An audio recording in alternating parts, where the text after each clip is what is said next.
You.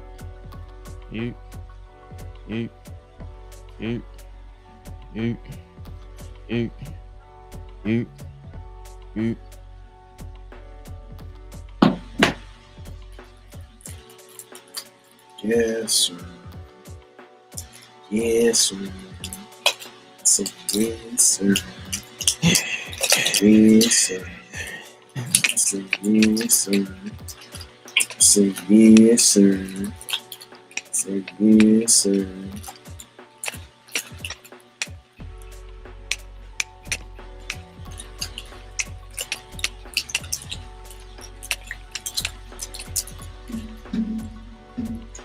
What up? What up? What up? What up? What up? I'm echoing like a mug. Where am I? Do I got an open window somewhere? Let me make sure I ain't got an open window nowhere. Yeah. All right, I'm good. Good. Ain't good.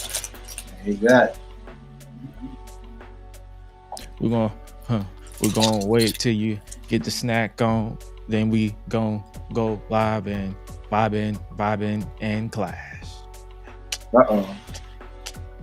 Clash and vibe. That's the name. Clash and vibe. And that's the name. Clash and vibe. And that's the name. A clash and vibe. And that's the name. Clash and vibe. That's the name.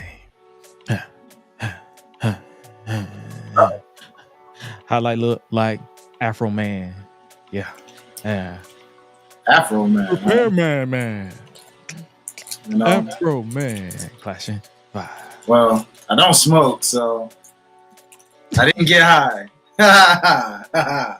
Even though it's in the name high, but I digress. Hey, man. I'm just playing. It's good that he don't smoke. We need one of us needs to be sober. Oh man. Yeah. That's the downside when it comes to wrestling sometimes, you know? You're like, dang, if I wasn't the sober type, God, I feel like Gresh right now. On one. Surprisingly, I decided to go sober tonight, so we're both sober. Hey, all right. Well, that's going to be a fun show. The fun is straight to the point. So. Oh, like Sunday. All right. Yeah. I'm with. Because pretty much everything this week was tied to Clash at the Castle. It really was. The only thing chop it up will be with like if we want to talk about anything we missed in AEW. That's it, pretty much. Which wasn't really much. But with that being said, because we live for the first time over on Instagram too. Oh, IG.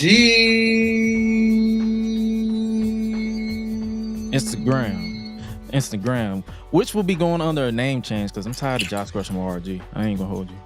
I've had that too long. I thought about the same thing with Hi-Lite Life. Might be time to be Hi-Lite Real. I don't know. If it ain't taken. It ain't. Not the way I spell it. So with that being said, only me, brother. That's me. No, but we're good. Yeah. What up, Tristan? What it do, Tristan? What's good, my guy? Yeah. So you had a good week, brother? I hope so. Yeah. Clash and vibe. Vibe. That being said, we about to go live. In 5, 4, 3, 2, and 1.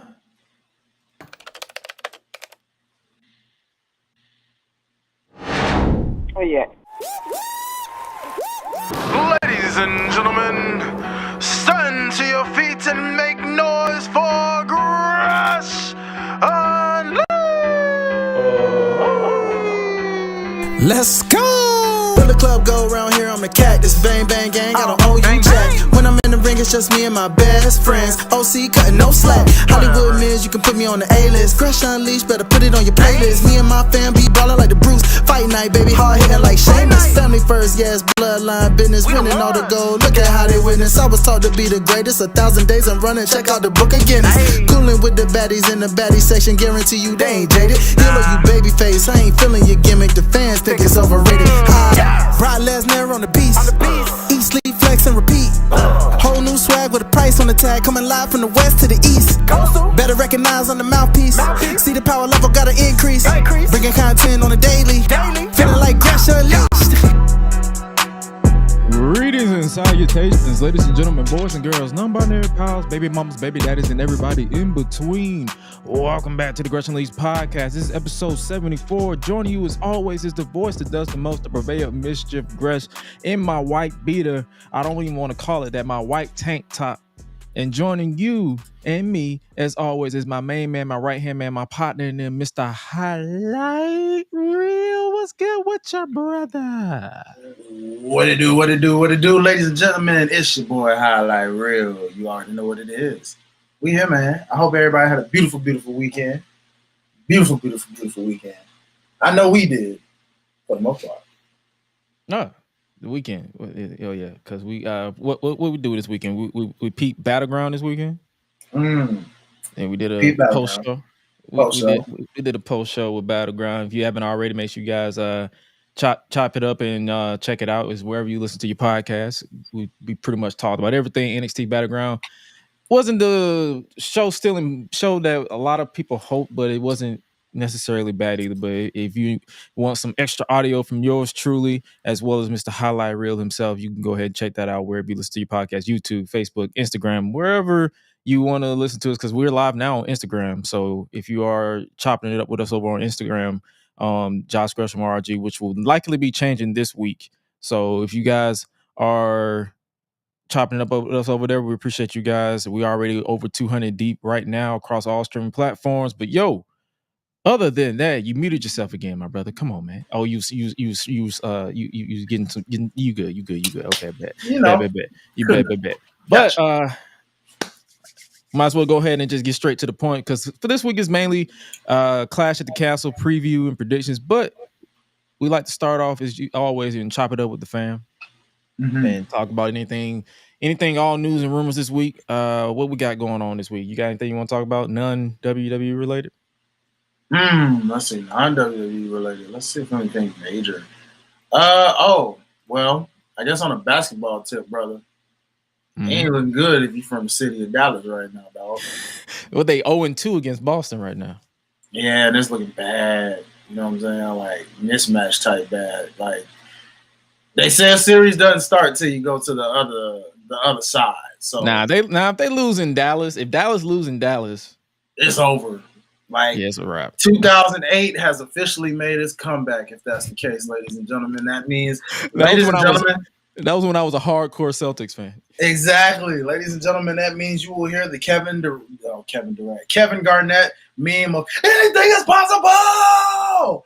And ladies and gentlemen, it'll be 2008 in the year of 2024 again. Go figure. Celtics fans will actually have something to rejoice about. Finally.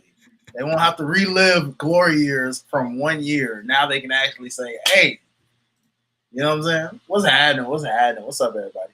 So, I mean, aside from that, yeah, that's really all I got, y'all. I just wanted to, no, I'm not wearing green because of Celtic pride, ladies and gentlemen. Don't get that twisted. I'm a Grizzlies fan. That is not at all. Celtics pride was me in 2008. I haven't been in any pride of anything in a long time. Well, this is a good way to start, brother. I'm a last Celtics fan, but at the same time, it's like I gotta start fresh again, just like I did with football. I gotta start fresh with basketball to see. Fair. I gotta do my homework. I gotta study because I don't want to. I don't want to be a bandwagon and not do my homework. I'll tell you what's really popping more than the NBA itself is low-key the WNBA, brother. That's where you really should get started at. Them ladies? That's where I really need to start, too, because I keep asking, because I know a lot of people keep talking about Caitlin Clark. Caitlin Clark, she ain't worthwhile. There's so many other people other than Caitlin Clark. All due respect to her, like don't get it twisted. Shawty can shoot, and she definitely once she gets some more muscle on her and get more adjusted to grown women. Actually, like you talking about whooping her ass? I know. I see highlights and people talk about it to the point where I just started muting people because they kind of get out of hand. I think that's all basketball talk, no matter because she's like a female LeBron James right now in terms of height. Literally, and so she's like hype wise LeBron James when he was coming into the league with all the hype he had, but she has the abilities of a Steph Curry where she can just shoot lights out. So it's like, yeah, that's kind of her in women's basketball form right now. Except LeBron didn't have people beating him up like that. I mean, who was gonna beat up LeBron? LeBron was the type of nigga that you try to fight, he gonna fight you back. They tried. I mean, them Pistons, from what I remember, them Pistons low key in like his first couple years, they was beating him down. You know what I mean? But then he realized, wait a minute, I'm stronger than these Negroes, and he just like dominated them where they couldn't do nothing. It was just like, he's arrived. Yeah, they spent years with LeBron's nuts in their face for years. So and they haven't been good since. That's the ironic part of all of this. How is it that the Pistons was early LeBron, the Pistons was his kryptonite, and then all of a sudden, since he overcame them, they were never anything relevant ever since. Sorry if you're from Detroit. We love Detroit. We were out there. It was a fun city. But dog, come on. And you, brother, you are so right. Ken, sir, that is a great choice. Angel Reese is my new favorite player too. Especially I ain't gonna lie. I'm leaning towards Angel Reese's team because I love her shit talking. Yeah, bro. For real. Oh, and that Cardiso. She's from like Brazil. She's from Brazil. Camila Cardoso. Cardoso. Yeah, there we go. Sorry if I butchered the name, guys. I'm sorry, but she is another one, and she plays on that same team with Angel Reese, and I'm like, Chicago Sky. Who's Chicago Sky? Let me pull up Chicago Sky right now. I'm on my laptop right now. They low key looking like my favorite team. I ain't gonna hold you, bro. Hold on, brother. Hold on. You go on, brother. Come on now. 2024. Okay, 2024. Chicago Sky. Okay. Oh, okay. So you got Camilla, Angel, and Bryna. How do you pronounce that? Bryna. Bryna? Unless that's Brianna, but that probably is Bryna. I'm old. I am old. It's okay. I'm aging. Everybody's name spelling is throwing me off. Like, God damn it.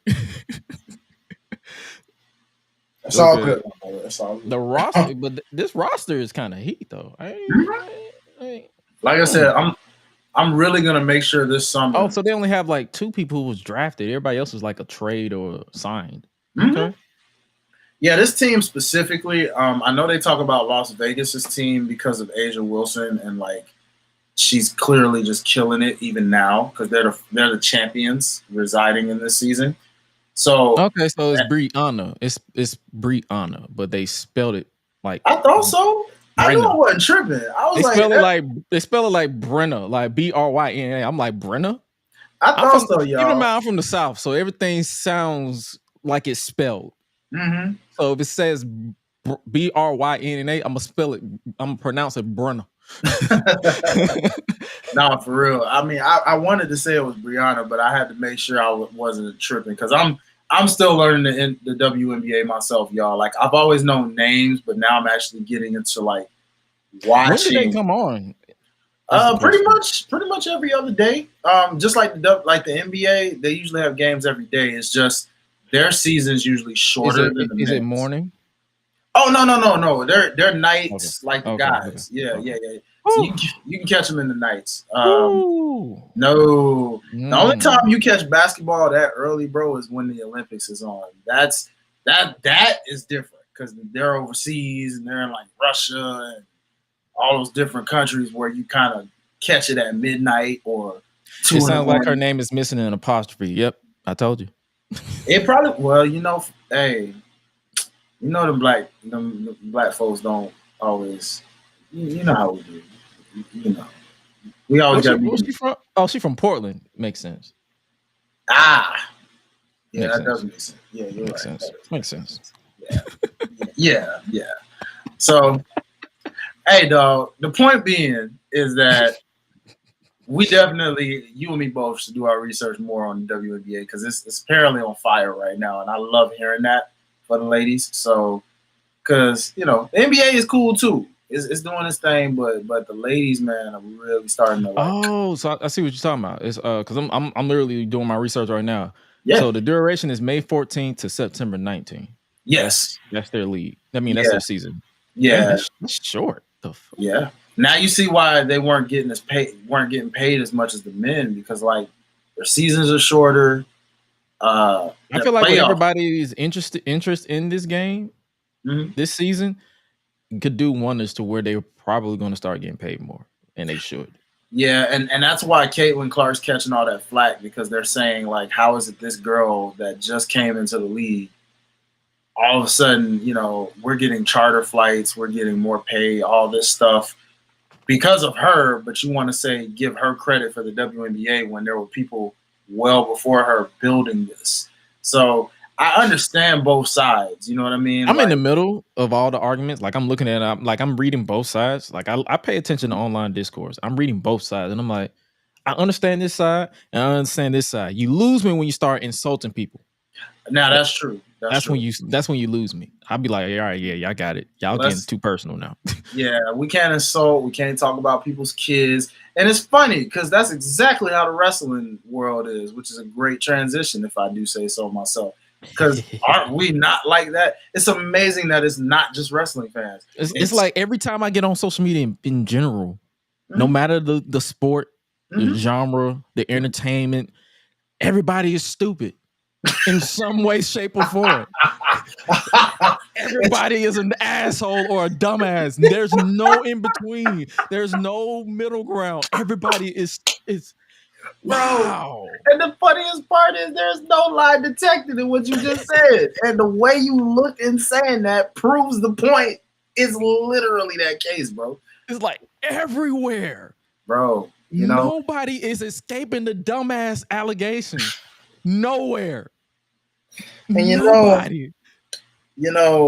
Some of this is generational curse. Some of this is genetics. Some of this is just you didn't learn better when you were kids because you were doing this as kids and you thought it was okay as grown men and women. And then some of this is just y'all just straight up trying to just fit in and say we just gonna choose this side because it sounds cool. And what cracks me up the most is they be grown ass niggas. Yeah, tell me about it. Like, did you not get a life of your own? Cuz like it be on people who was never popular in high school and never accepted the fact that they just didn't fit in with the popular kids. Now that they got some little buzz online, they like, yeah, I'm gonna talk my shit now. You ain't gonna do nothing about it. Like, cause they the type of person that probably bring up their high school beef unprovoked, even though we've all moved on with our lives. Like they borderline qualified for AARP acting like toddlers right now. Like, come on now. Relax. It's just sports. It's just sports. It's just entertainment. You don't know these niggas. And they don't know you at all. They may see what you tweet, but they don't know you. They laughing at it later quietly to themselves. Or showing it to their crew. Like, you see these? You see this? Wow. Look at that. You know what I'm saying? Yeah, man. But yeah, we definitely gonna mess around and talk about WNBA on the pod, like just something to chop it up with. Yeah. You catch any movies this week? Oh, good point, my brother. Let's see, any movies. I heard a lot about Bad Boys. I almost said 2. I just saw that today. You saw it today? Okay, I haven't seen it yet. All right. We're good. Initially, we're not going to talk about it. Okay, but I will say congrats to them for breaking the opening weekend record, though, to the point where 104 million, I believe, or it's 100.4 million. Yeah, pretty much the budget was 100 million, and they broke it. which is always great in this world. And the good news is that's just the opening weekend. So, like, you still got all month, and they're going to make that much more profit now. But I want to address something I saw you tweet, brother, because I thought about this earlier, and I was telling I tweet a lot. You got to remind me, too. Don't worry, I got you. But I was sitting there talking to a coworker today, and I was like, I swear to God, you said something about them making another one. They're gonna make. As soon as they broke it, I said, "Oh yeah, we're definitely getting a sequel."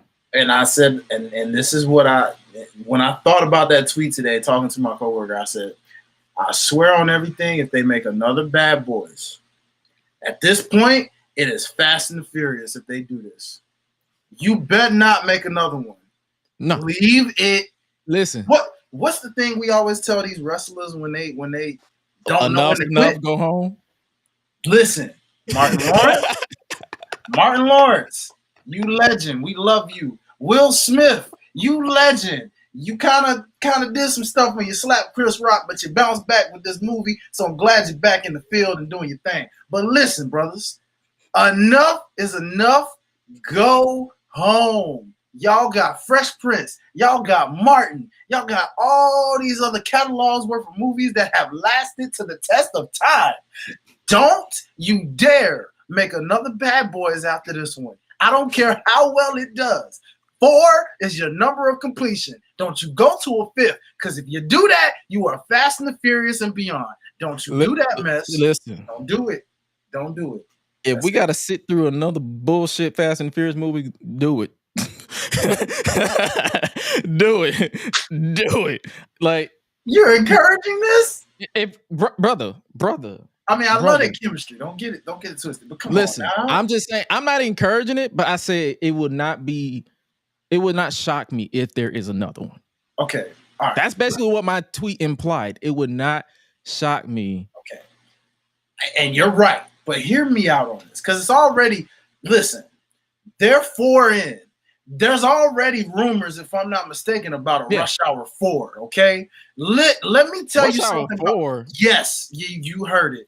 Rush Hour 4 is somewhere in the midst of happening at some point. Let me tell you this. These iconic duos, okay, they are cool. I love this. It's already in pre-production, brother. So they already got a 5. Bad Boys 5 is already in pre-production. You see? You see my problem? I told you. Like, soon they literally said, "Yo, the people who was in charge, they said as soon as it was gonna go off, they said if it would have been a success in opening weekend, 5 was just a guarantee at this point." No, bump that, bump pre-production, bump all that bull crap. That don't mean jack diddly squat till you see a goddamn trailer. I don't know. All right, listen, man, listen. First and foremost, here's my real beef with this. The gap alone between 1 and 2, then 2 and 3, that's even bigger. Why do you suddenly want them back to back now? Why, people? Why? Exactly. Now, yes, we have been waiting 10 years for Rush Hour 4, but do you see my point here? Think about it. Give up on Rush Hour 4, because no, clearly not. Because if Bad Boys ain't giving up, why would they? These Negroes don't understand. Clearly, these gaps don't stop nothing.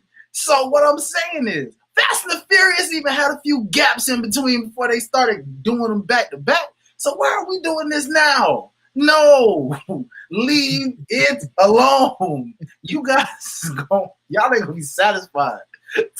Martin Lawrence just talked about this man's health, for crying out loud. Do y'all want this man to die on a Bad Boy set? No, I don't want that. Dog, leave it alone. Stop after this one. Why bother? Don't do no more. That's all I'm saying. All right. See, I got me animated. God dang it. See, bro. See, and I'm usually the animated one. That's crazy. You know, I am animated. I tend to tone it down, but this just really did something to me. God dang it! Now I'm sip of water on that note, man. Go ahead, bro. Say what you gotta say. Oh, did you hear Sexyy Red got arrested? Really? What the fuck?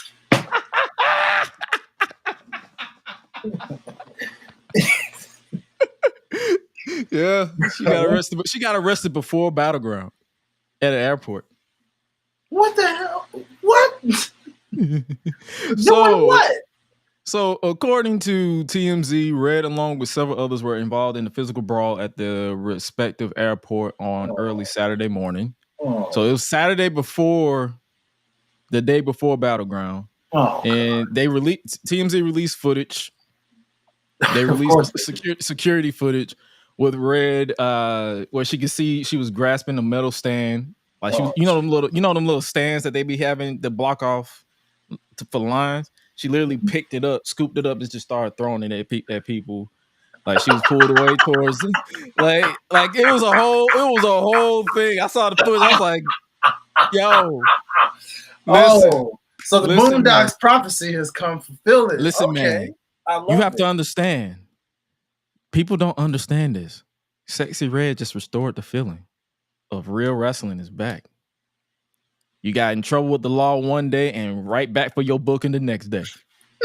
Like it's the fucking 80s all over again. It is the 80s again with Sexyy Red. The mana has been restored. Not even only that, brother. Ladies and gentlemen, if that don't tell you the Boondocks needs to come back, I don't know what else does. Since we bringing stuff back and giving it so many, just go and bring the Boondocks while you at it. This is a living Boondocks episode right here. Real talk. This is Gangstalicious all over again. God dog. This is Cactus Red. Bang bang. Wop wop wop wop. Oh my Lord. Bow bow bow bow. Listen, man.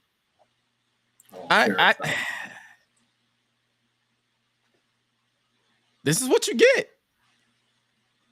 This is what you bring. This is what.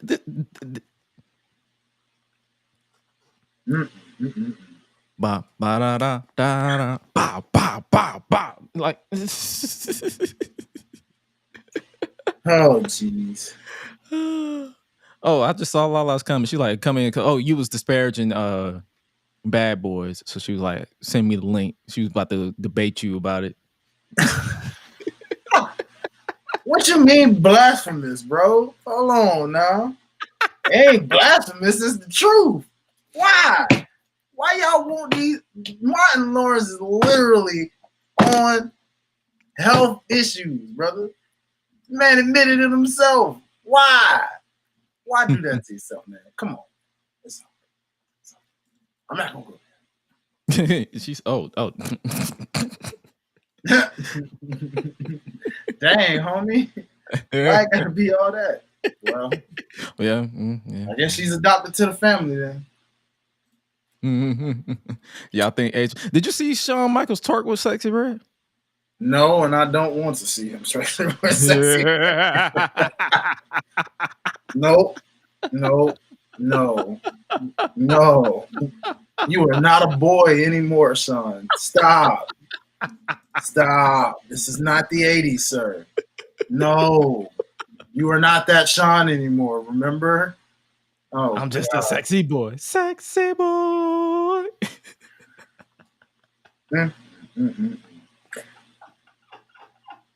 Didn't Triple H literally get on him about this? Like, he said, at least we didn't see her twerk. And then, yeah.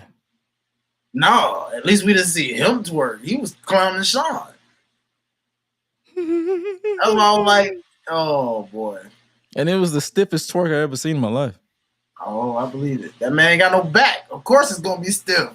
And his leg is bow-legged, so of course his legs ain't going to really do too much. He can't squat without going sideways. Like his whole, like when he squats, his leg, he leans. So I already know if he started dancing with it, it's going to lean even further. Like it's going to, he going to pull a Ruthless Lala and just not have a hip.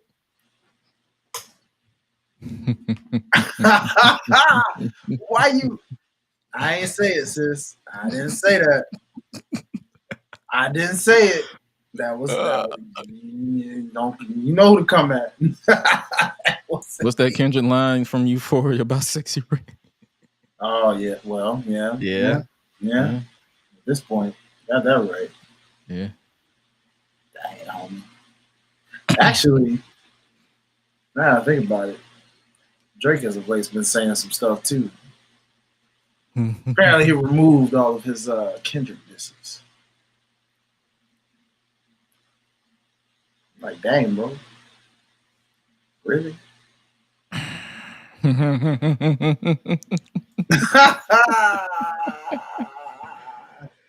Oh man. I be talking shit about everybody.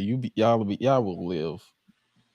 See? Y'all will live. You done it now. See? Now you done it. It's funny how she says send her the link, but I gotta let you in. So I'll leave you in the waiting room the entire 2 hours. Don't play with me. My boy said, I am the administrator. I am the administrator. I get to choose to press the button. You do not press the button. Did we miss anything with AEW this week? From what something happened that Wednesday where I didn't even catch it live, so I ended up seeing the clips. From what I remember and saw, apparently, some people actually feel like the learning tree's growing on them. No pun intended when they say that. Apparently, it's the dynamic with Brian Keith being how he is, and I guess Bill, I don't know. It seems like it's them two more so than Jericho, I guess. I know. It's just it's the testament of Big Bill and Brian Keith knowing how to turn shit into chicken salad. That's what it sounds like, because I'm like, it can't be Jericho that's making y'all enjoy this. So if it's growing we got 4 segments of that shit with Jericho just yelling for no reason. I'm just sitting there. I'm high as hell behind you, so I'm just sitting there confused, like, why are you yelling? Man, okay, cool. You know what I'm saying? The Chris Stat and Chris Stat and Stoke. Yeah, her being announced into the Owen Hart Foundation Cup thingy. That's cool. Now, I had her winning that thing, but now all of a sudden Willow's in it, so now it makes me wonder, how could that work out? Because at this point, I can see Willow versus Chris Stat being the finals. Yeah, but now it's a wonder of who would you want to go over in that moment? Because clearly, I'm assuming this goes for the main title, and it's like, if that's the case, if that be the case, then if Toni Storm looks like she's transitioning to a babyface in a sense, then would that mean Chris Stat would go over to take it from her, or would Willow win as the big babyface that takes it away from? That's where I'm a little torn. You know what I mean? Like, either way, one of them has to win it. It looks like. Yeah, it's crazy. But I love it because it's a good problem to have. 2 women who were in the mid card now suddenly working their way to that main event status. And meanwhile, Miss Mercedes seems to be cool kicking it in the mid card, and I guess that's by design to build up women to that point. Maybe the way Mercedes be tweeting, she wants to end 2024 with 4 belts. 4? What 4? The New Japan Strong, the IWGP Women's Championship, the TBS Championship, and the Women's World Championship. Girl, you done lost your doggone mind. Ain't no freaking way. I love you to death, but there's no freaking way. I would love to see that. I would love to see that. And I say or plot twist, they both lose. Because Mariah May might get the Owen. They've been pretty much setting that up, low key. Well, I mean, yeah. Do you? Well, the only way I see that happening if she wins is if one of them screws the other, because there's no way somebody would have to screw somebody, and then I guess the other person's like, "Ha, I got you back." You know what I'm saying? Kind of thing. So, I need to see that bracket. Like, I have the history. I see the history with all the guys, the women we just named. I need to see that bracket to see how it goes, and I can just see, hey, What other women do you think they would insert in this tournament? Probably Sheeta. I can see Sheeta coming back again. Maybe they may throw Riho in there because you know she always come in and come out to lose. So for sure, probably throw Professor. Professor, yeah. Maybe Nyla. Is Nyla still around or is she still in ROH? I think she's still in the ROH field, but I wouldn't be surprised if they threw her in. Maybe even a Queen Aminata. They might take some of those ROH girls like Queen Aminata. I mean, they ain't got no choice. True. I was just hoping. I guess I say that in hopes of like you think maybe a surprise return, but I guess it wouldn't be the moment to do that because then somebody has to lose. Yeah, because if it's a surprise return, she would have to either lose or she would have to go the predicted route and win the whole thing.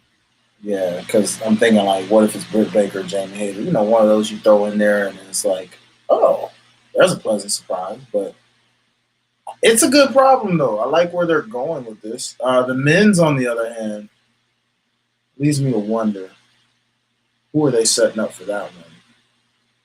Because if Ospreay's already got a title shot, who the heck would win this one? Jay White, maybe? Do you think Bryan Danielson is gonna get our hopes up and actually win, or is he gonna just lose again? Because that man loves saying, "Oh, I'm gonna win the world title." You give me an impassioned speech, but then you lose again. Is he Dolph Ziggler in AEW version? Yes.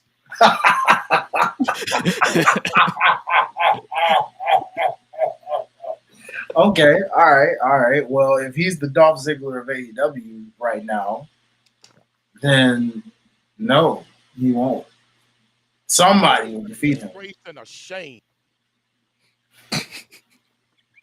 This is a disgrace. I'm tired of this shit.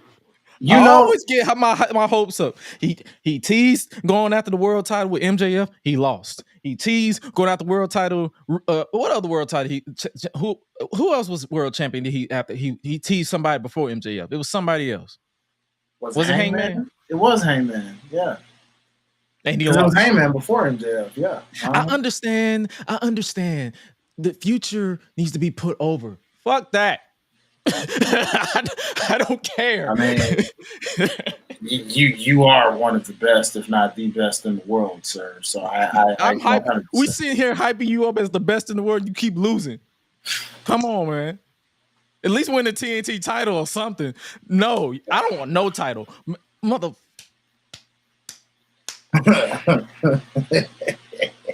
You know, sir, you make a compelling argument there. I can't even. Yeah, I mean, I have no faith that this man is going to win the Owen Hart. Yeah, it'll be a good showing, but he's going to lose. Well, speaking of no faith, how about having no faith in the man that actually won the doggone thing last year, who probably won't even be in it this year when there's actually a title shot in the midst of the winner? How about the person that won it, guys? Where's he going to be at? Is he in the start? Probably not. You seen him? Ricky Starks? Who? How he does it? How do he do that? Yeah, absolutely. You know. I mean, I'm just saying, because shouldn't you, by design, defend something that you won last year so that you could possibly? Apparently, Tony Khan says he wants to put him on the show. He would love to have Ricky Starks back. Yeah, and AEW would love to have Ricochet, but we all know that's going to happen, huh? We'll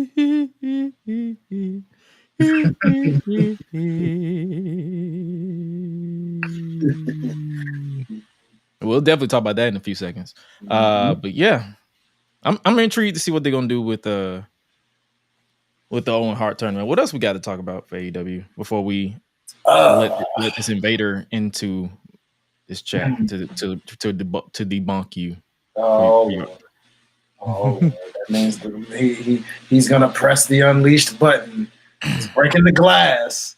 She's waiting to be unleashed. Uh-oh. She's already talking to us. She's already talking to herself in the waiting room. So what else we got to catch up on AEW? Oh, Mina Shirakawa. Oh, fine Mina. Mina. Listen. Oh my God. Bruh. There was a point in time I thought Asuka was probably the finest Japanese woman I've ever seen. She just gave a run for her money. And I said, bro, wow. That storyline is that storyline. Yeah, man. Shout out to the person that did the challengers meme with Mariah May. And that was Ryan. I believe it was Ryan Loco. Yeah, Ryan Loco. Shout out to you for that, because that was highly creative. Because that's exactly. I love how the reaction. Some of the reactions to that was pretty much proving my point. What I said earlier, where people on social media be stupid. Mm-hmm. They like, oh, he's mimicking the challengers poster. That's the fucking point.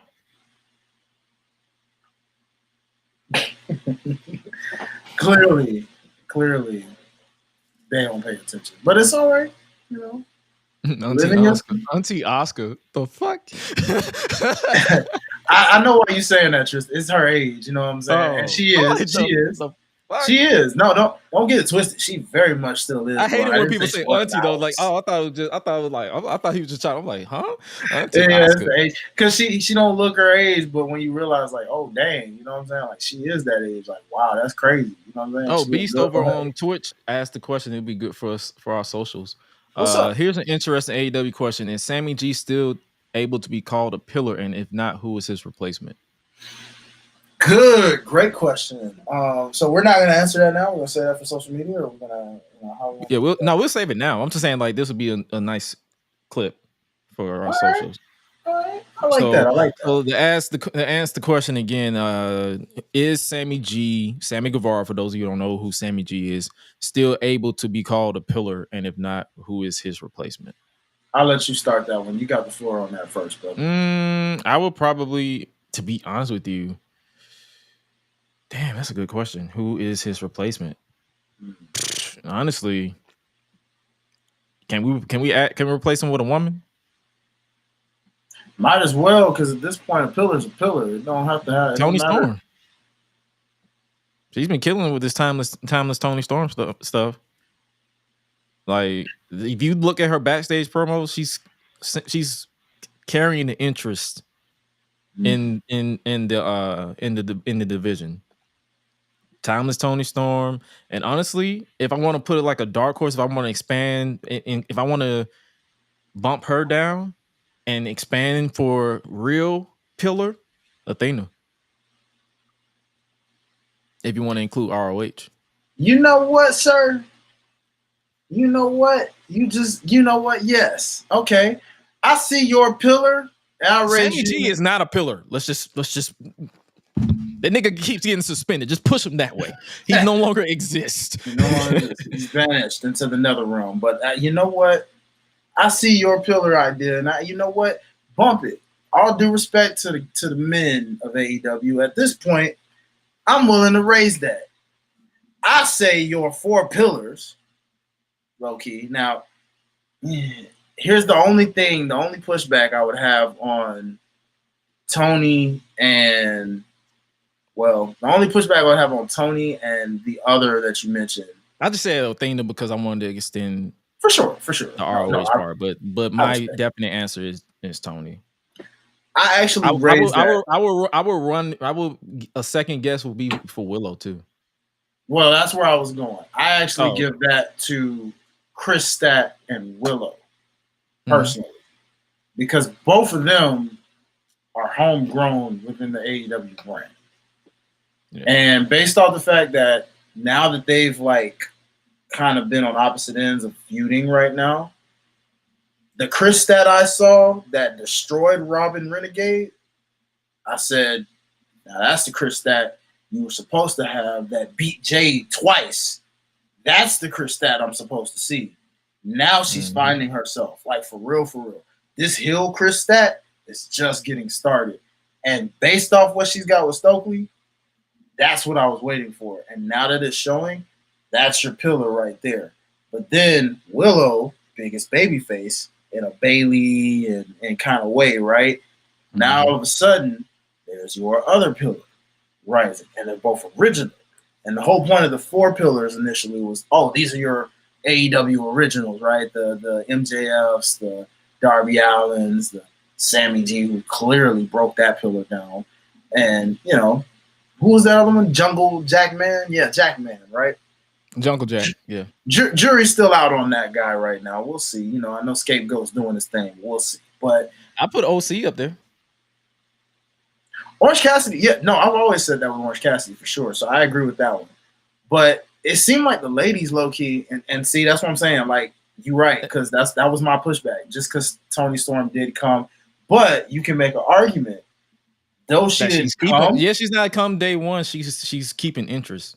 She's keeping interest, but also, if you really compare her it's like Swerve. If you compare her WWE career to her AEW career, what's been more successful? What do you remember more? You're going to remember her AEW career. Go back to WCW and think about the people who were in WWF versus WCW and vice versa.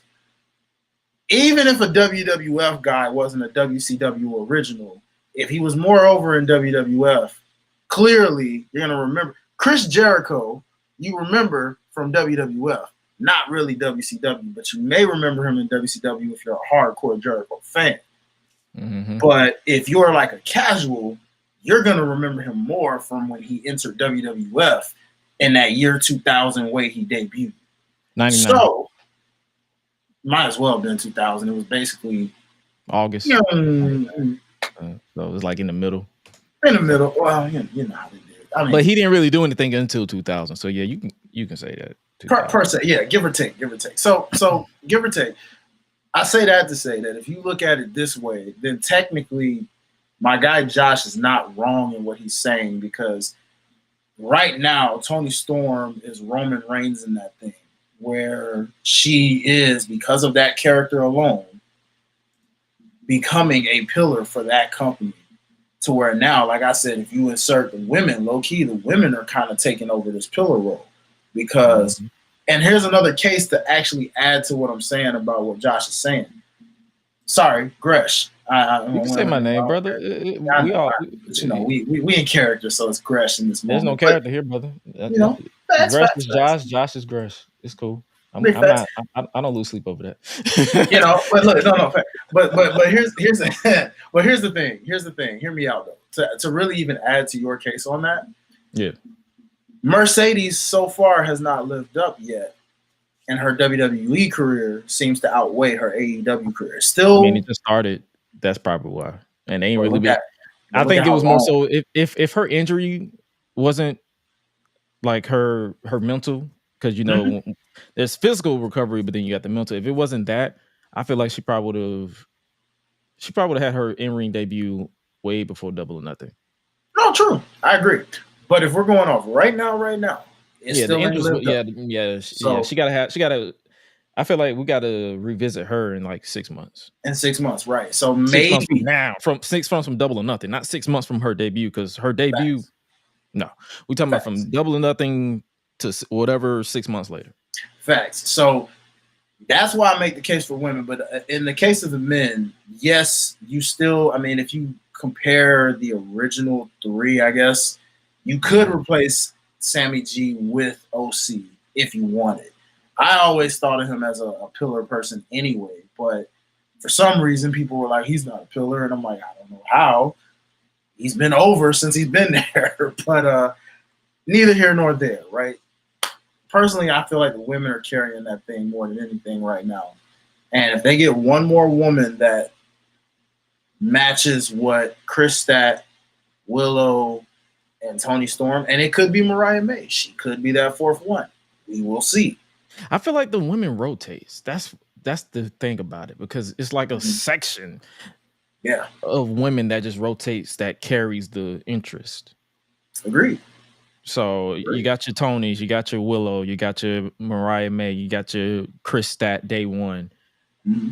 It's like it rotates a lot. And then you have Mercedes coming. She can carry that interest as well when they let her actually cook. So and then you got your Serena Deebs as your technical. So like if you're a technical person that loves the technical wrestling, Serena Deeb is your woman. So yeah, and as far as like if I had to, the only people I would literally replace is just Sammy. Everybody else pretty much is carried their interest And Jamie hated when she comes back. Probably. She was another one I thought about because she's been out for a while. Took her out. She's been out for a year, so it's kind of like you can't really put her on that list yet. Just yet. And Britt was also another one because she was like the OG, but again, you haven't seen her in so long. It's kind of like they're running without you with that baton, and you're kind of way behind right now. So you got a lot of catching up to do to kind of prove why you're still the chosen one, if you will. But yeah. Good discussion, though. Shout out to y'all for that question. So it's good discussion to have. Let's see, what else am I missing from AEW? I guess we could talk some WWE stuff too. You peep anything interesting from SmackDown? That's non-Clash related. That's non-Clash related. Not really. The Bloodline stuff. Did that interest you this week? You know, we got a new right-hand man in motherfucker Tama. Yeah, and the infamous Tonga Loa. That's new because I'm like, Jimmy never got an infamous title, so wow, slapping. He was nobody bitch. Jimmy. Remember, he was nobody bitch. Like that title stayed long for like 2 weeks. Yeah, like that title stayed long. I'm like, come on now. Hey, Jimmy, they ain't wrong for that. Jimmy could have got that infamous title if that was the case. Like, I didn't even know y'all gave a third position. All right. Cool. I think that plays into, because according to my Instagram that continues to blow up to this day, is like it's that one clip of us pretty much predicting the SummerSlam is reaching 100K for no reason. It's like some people agree with me, some people don't agree with me, but it's just like this. If you actually sit down and observe what they're telling you, everything we learned in the OG bloodline is not being used by Solo. Solo basically said, hey, losing has consequences. The consequences mean I am not going to go your route anymore because you lost. You lost to Cody.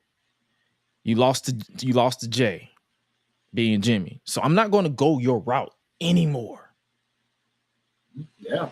I'm going to go my route. So basically, Solo is doing the exact opposite of Roman. That's what I keep trying to tell people who trying to argue with me, but they want to use their emotional connection saying, oh, Solo isn't living up to the hype. What are you talking about? What is your level of hype? If I'm playing devil's advocate. Please play devil's advocate, because I'm trying to understand their point of view. Because I'm like, I'm looking at Solo, I'm like, he's not really doing anything to kind of tell you anything different. He's pretty much undoing the bloodline. And doing it in his image. Yeah, if I'm playing devil's advocate, because I definitely personally agree with you, bro to bro. But I guess if I had to look at it from the other side of the spectrum, especially what I've heard from people speaking their opinions on this Bloodline 2.0, if you will. One, the fact that they're going off the name of the Bloodline, which makes sense. Again, I'm playing devil's advocate here. Yeah. A lot of people don't like that, for one, is that they're going off of this name, the Bloodline, and yet you want us to take this as something different, but it's literally basically copycatting everything. The right-hand man thing, everybody's going to look at that always as Jey Uso, right? Even though he's main event Uso, where did that come from? Being the right-hand man. The right-hand man. Are you telling us this means Tama Tonga is going to mess around and be a main event Tonga? No. Because you don't see him as a main event person, right? I see what you're saying. Well, so from what I've heard about people, they ain't feeling them too much. So again, that's just on the devil's advocate side.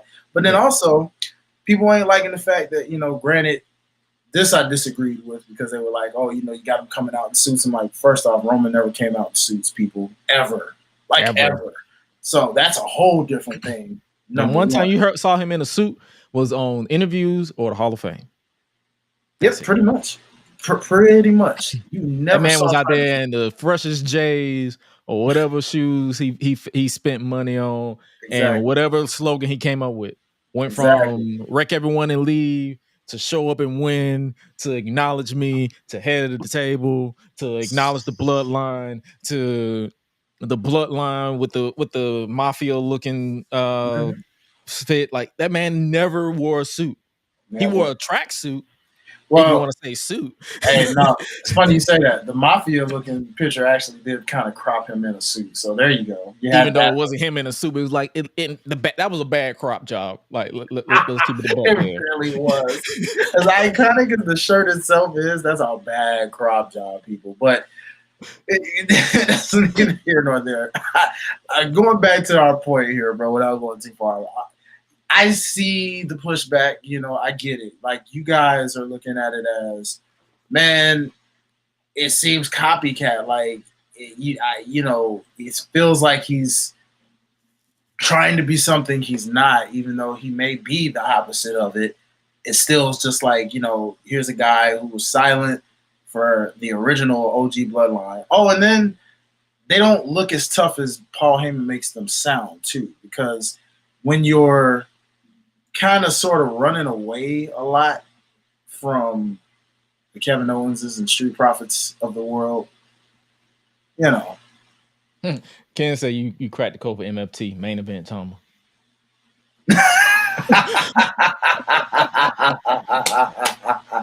Hey, bro, hold on. Ken, you know how we do, bro. But listen. All I'm saying is, based off what the pushback seems to be, they just not feeling it, bro. Like, it's not giving the same intimidation value. And it's like I understand the pushback, but I need people to not go based off of just emotion, because you can tell most of these fools going off of emotion. Yeah, it shows. Like, I'm like, go off of what they put on TV, not because he think he Roman. Oh, he always losing. He always with the Samoan spike, this, that, and third. I'm like, bro. Friday pretty much solidified that Solo wants to be Roman. Mm-hmm. He don't know which version of Roman he want to be, but he wants to be Roman. He don't know if he want to be Bloodline Roman or Shield Roman with the triple barrel bomb on Kevin Owens through the announce table. Saw that, yep. Well, now remember, he did personally say that he likes to adapt a little bit of everybody's moves. Maybe he just decided to adapt that. That's all. Maybe he ain't trying to be Shield Roman, but I get the pun. You know what I mean? Like, who knows? But It is quite interesting. I mean, I saw the clip of Tama Tonga in New Japan kind of mimicking the Roman, movements from time to time. I kind of need him to grow his hair out and his beard so he can, like, the Roman look like, bring that back, like run that back again. Somebody tried to say that man looked like Seth Rollins with long hair, bro, and they can't unsee it. Go back and look at it. Hey, you might think the same thing, low key. You might be like, huh? Looking at hey. They were like, bro, I can't unsee it. Who the fuck he don't? What? He just look like motherfucking Tama with long hair. I don't know where people come up with this stuff. Hold up. Nah. I thought I saw another picture that where it kind of like nope. Nope. There you go. Jury's out, people. There you go. That's from me. I don't speak for everybody else, but for me, nah, I don't see it. Fair. That's fair. I mean, aside from the bloodline stuff, bro, I will say most of the stuff is saved for the for the Clash preview. Oh, you know what? That's another thing about the pushback, though. I will say this, and I ain't gonna lie. Maybe you can agree with this at least. Okay. Why the heck do they keep inserting Kevin Owens in a feud that he's already ended at WrestleMania? Because why does he have to keep feuding with the bloodline? That I will say.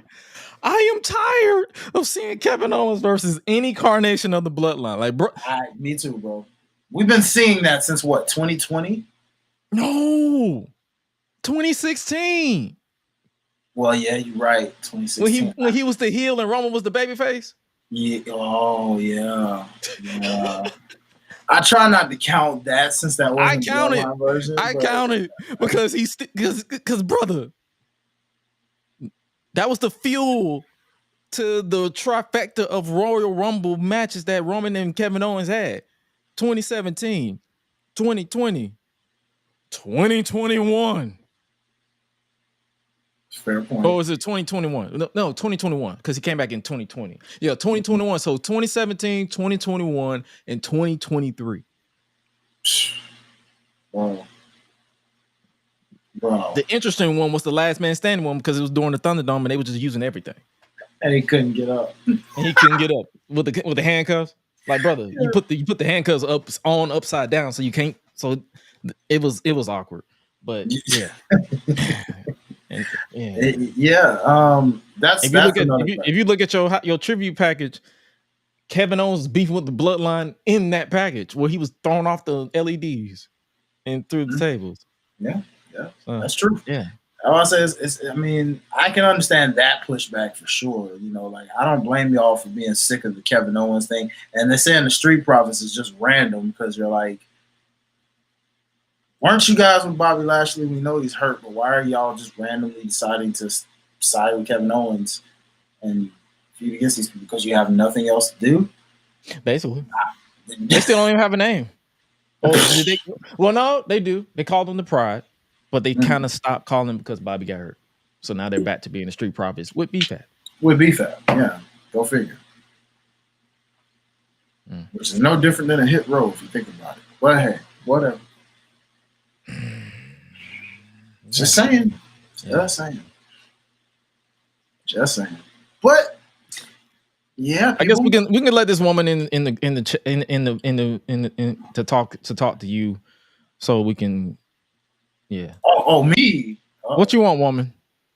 It was just crazy that like I literally only was going to come in and talk about the Blasphemous, and then y'all was talking about wrestling because I watched it, so I was gonna chime in, and I was chiming in, you know, while I was in the waiting room. I wasn't talking to myself. I was talking to y'all niggas while y'all was talking. No. I knew you saw me. I know you saw me, so I was still talking. Ain't nobody here. I heard me, so that's all that matters. So that means you talk heard me, so that's all. So that means you talking to yourself. You know what I'm saying? Whatever.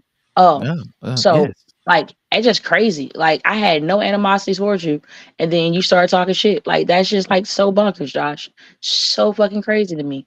Stupidly crazy. But by the way, you can just like split down the pillars. You can still have the men pillar and go ahead and do the women pillar. And the women pillar right now, thus far, is Tony, Athena, Chris, and Willow. Yeah. Safe. I love it. If you would replace Sammy Guevara, replace him with Nick Wayne. Ooh, I didn't think about Nick Wayne. That's a good one, sis. That's a good one. Because he do got that. I mean, he's technically an OG. I mean, not an OG, a homegrown. If you think about it, he's everything that Sammy should have been. I mean, some people in the chat like Sammy, so like, but hey, I respect you. Like, we're not here to try to turn you against anybody. Right. How the fuck you feel? How y'all niggas feel? However y'all feel. However we feel. And like, I like the fucking, like, I like what Solo's doing. Because the simple fact about it is, you like the weekend? Nobody can come with the, oh, well, you know, he's still losing. That's the whole point. After he got through losing, he got tired. And let's really be honest about it. I'm gonna be honest with you. I don't feel like he's talking to Roman. I feel like legitimately Roman has went on a hiatus and he ain't talking to nobody. And Solo is just like, hi, who Paul gonna fight? Paul ain't gonna fight me. And he just brought in his niggas and was like, hey. The smirk. You saw the smirk when he said, yeah, I talked to him. And then when he hugged him, he looked back, he was like, this balding nigga, he know. Right. But you got three niggas that's threatening Paul, and you know, Paul got hands, but Paul can't fight all these three niggas by himself. He can't do it. Bro, he been trying to fight against going bald and losing all these years. He definitely ain't finna win against these Samoans. And if I can put a pin in it real quick. First off, every Bad Boys that has happened and it had made sense. It ain't been no off the wall shit. It ain't been no all of a sudden it's the first one and then we're on the second one where everybody's grown and in college and married. Like, no, it was fucking levels to this shit. Okay, so don't disrespect it. Now I understand you with Rush Hour. Why the fuck would you want to Rush Hour 4? Like, they said everything that they needed to say in Rush Hour 3. I get it. I'm there with you. Rush Hour is not Bad Boys. So what we're not going to do is put these two in the same category because that's not what it is. So you're telling me that you truly want another storyline, as if that didn't go off the rails with him having a whole son randomly out of nowhere. Bro, first off, hold on. It Like- wasn't randomly. Well, no. Some random crazy It was not. Hispanic witch First off, at my that. dude. First off, dude, sir, Ma'am, nigga. ma'am, First woman. off, First off, bro, he was undercover. It's like it'd have been different if all of a sudden, I have a son. And nobody said anything. I knew, but I didn't want to say anything. No, nigga, he didn't know. fucking bitches on the cover. He fucking bitches on the cover. But Mike pause. Lowry. Pause. Ooh, I swear to God, shut up. Shut up. Come on. I listened to you go, shut up. Come on. Yes, it's Mike Larry. Why? Because in all of the fucking Bad Boys, it has shown how much of a hoe Mike Larry was. Mike Larry fucked his own goddamn therapist, my nigga. Yes, it's Mike Larry, my nigga. Yes, it's Mike Larry. So like, it makes fucking sense, Mauro. Why? Because it's Mike Larry. This is what he does. And on top of that, it was younger him. So he was being a hoe for show. I mean, I don't deny you for that. But why would you want to? But here's the thing, though. Make that a story, though? Who cares? Nigga, everybody. First off, everybody that went and fuck it. No, you want to make that a story? Really? Do you see how I'm not fucking yelling at you when you coming at me with this goddamn loud ass tone? Put it down, Sparky. Put it down, Sparky. I don't understand why you talking to me like this, bro. What you mean? I just don't understand. Hey, I'm trying to understand.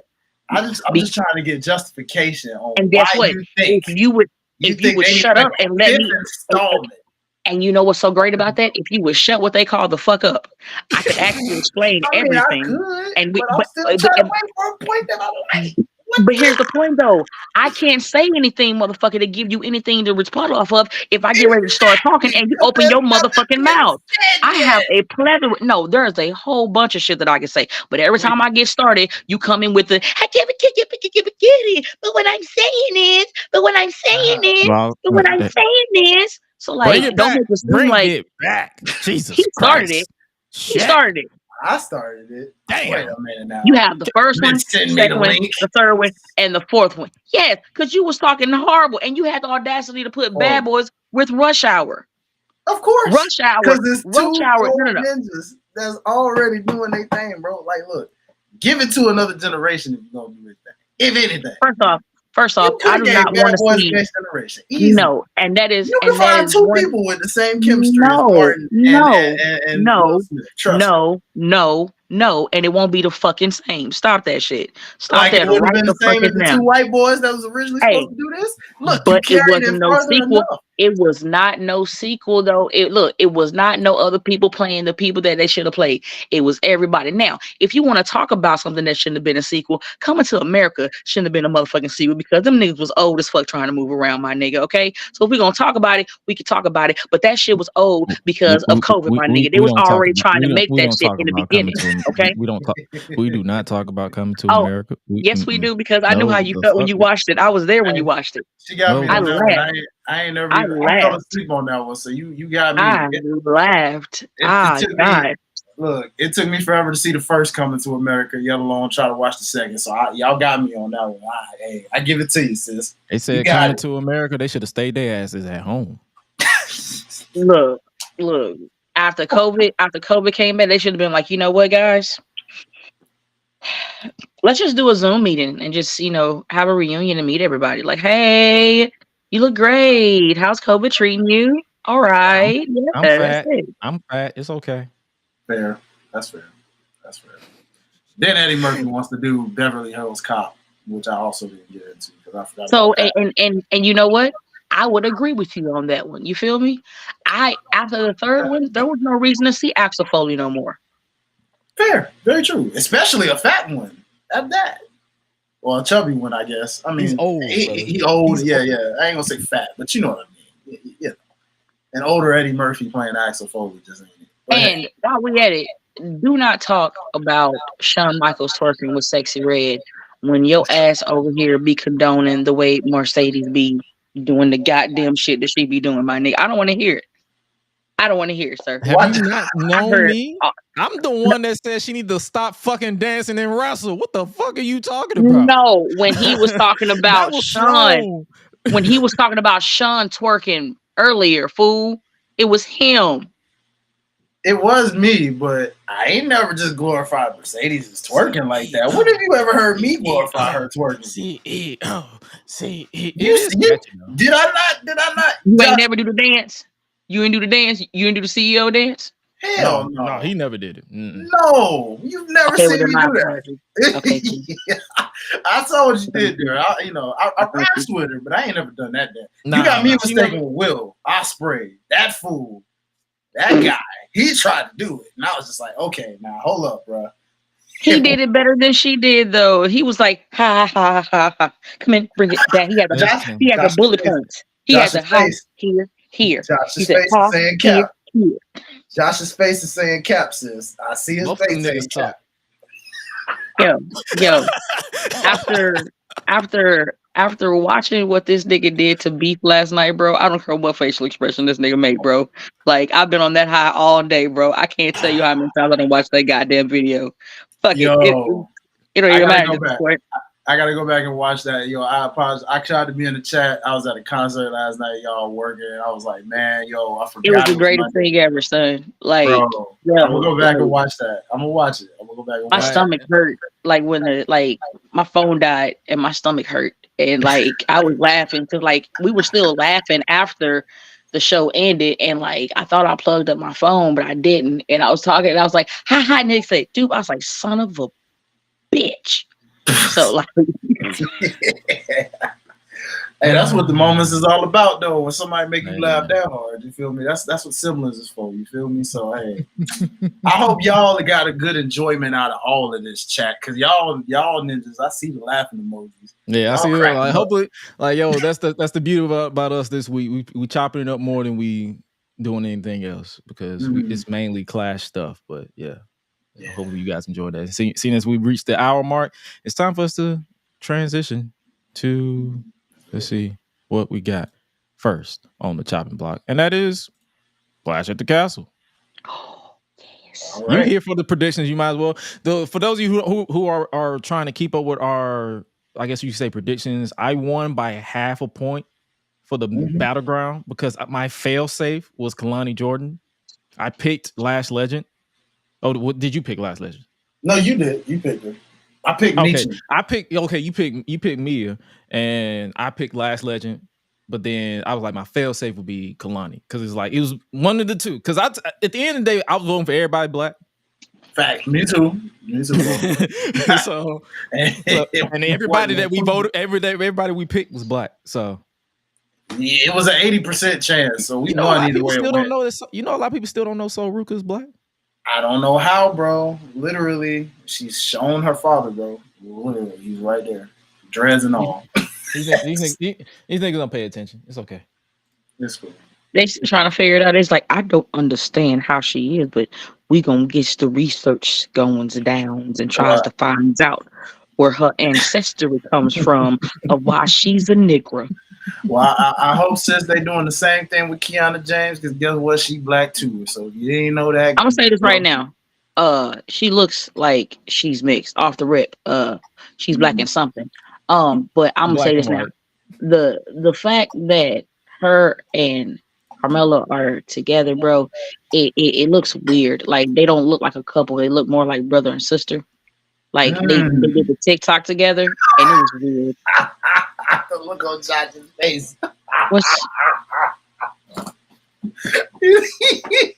So you didn't know this? No, he knew, but it's just the way you described it. He can't unsee it now. I guarantee you. He's like, damn.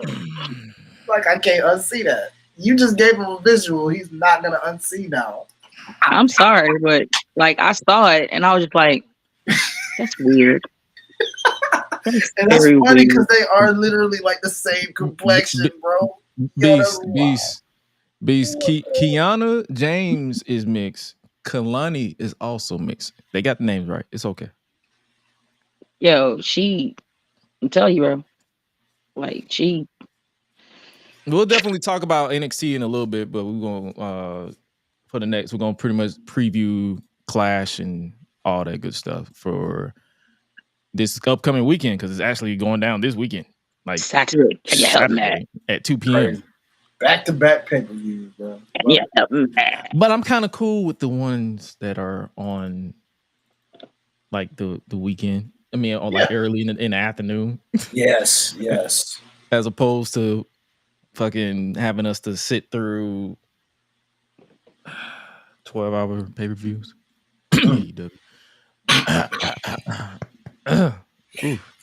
Yeah.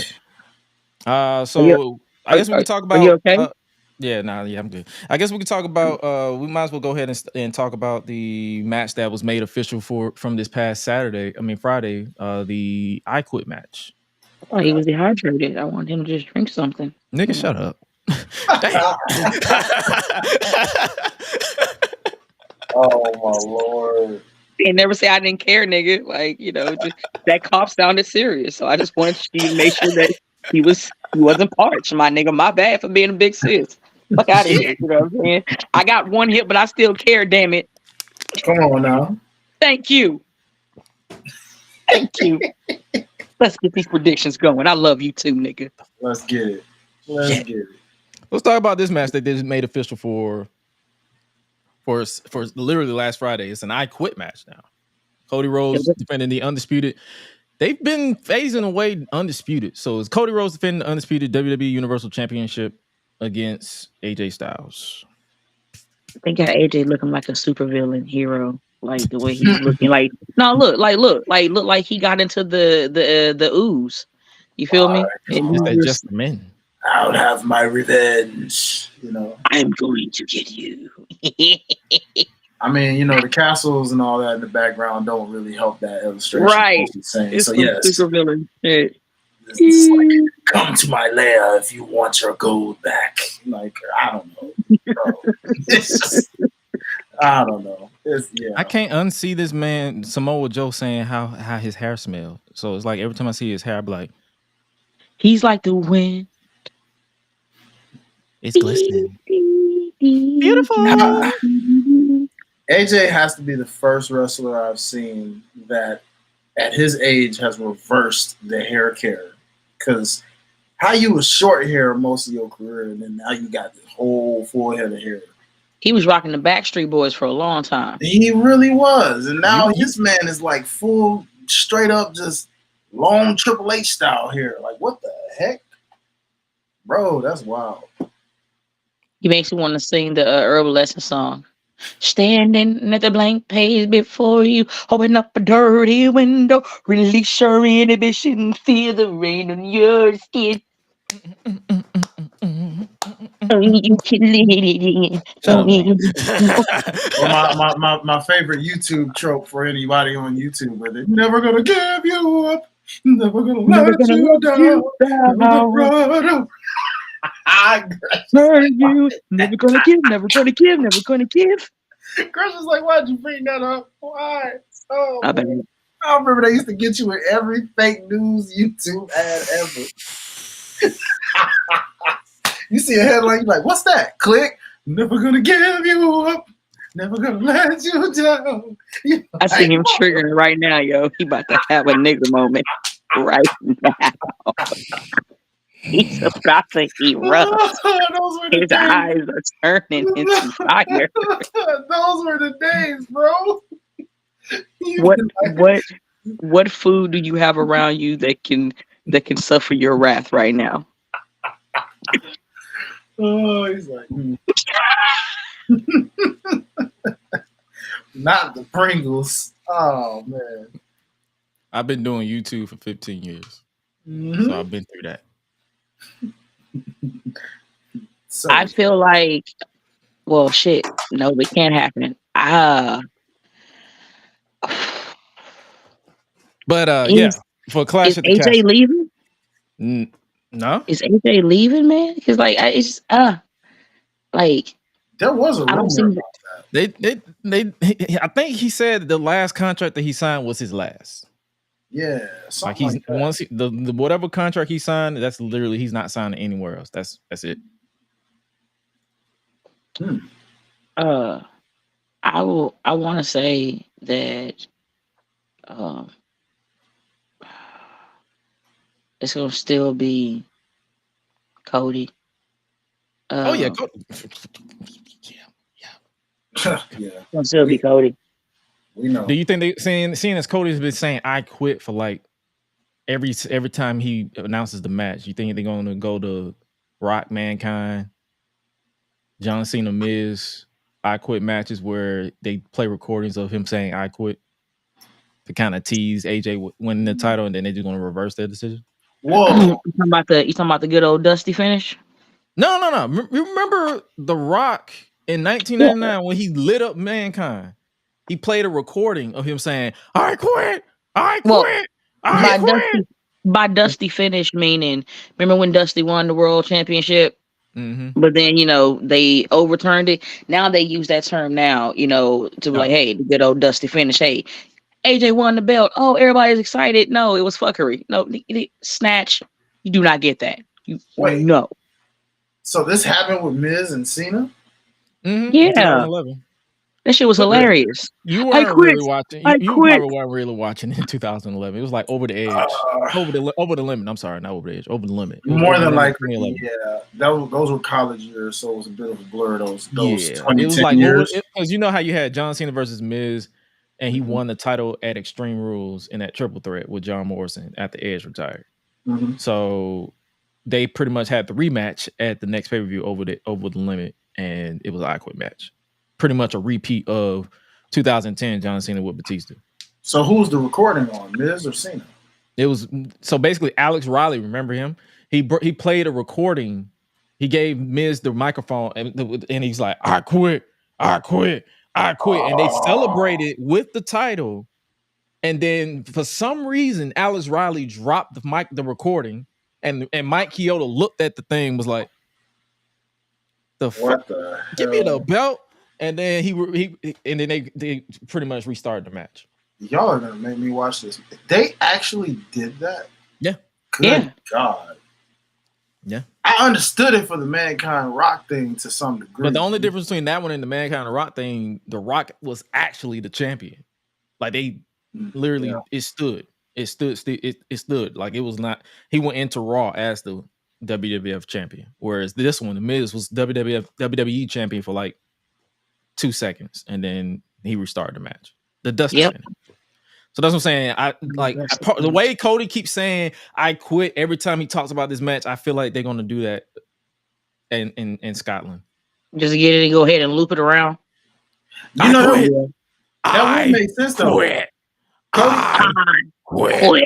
Yo, not us being on the same vocal tone with it. Just like you're there harmonizing. Stupid. That's what I'm saying. That's why I feel like it'll probably be like so basically, how we're gonna predict this one is who do we see it Cody retaining straight up, or do we see Cody retaining but the Dusty finish with AJ briefly winning the title? Cody retained with some fuckery. Okay. What about you, Hi-Lite? I'm gonna say he goes and does it straight up, but I wouldn't be surprised. But I'm gonna stick with he does it straight up. Really? Okay. Yeah, I mean, I wanted just to be different or whatever. Sis, like I want to say it just like y'all, because Cody, I don't think he's had that Dusty finish yet, and he would do something like that to honor his father. But I'm gonna say he does it straight up just because he's good old Cody, man. He'll find a way to make him say I quit. Yeah, but like it's still gonna be fuckery because, mind you, like Luke and them was like behind it when they tried to run out, like they was holding them back while AJ, you know what I'm saying, did what needed to be done. So that's the only reason I'm like, yo, there's gonna be some fuckery afoot. B said, I feel like he's saying it so dramatically that it will be obvious that they do it. This is Cody. He's dramatic by default. He's a dramatic bleach blonde white boy. And he's just dramatic. My son misses the black hair. Fair. Ken said you should use fail safe. Fail safe. Yeah, he said you should use the fail safe. You think so? See, then if I do that, I'm gonna be mad because if I end up being right, then it'll be like, what was the point of my fail safe?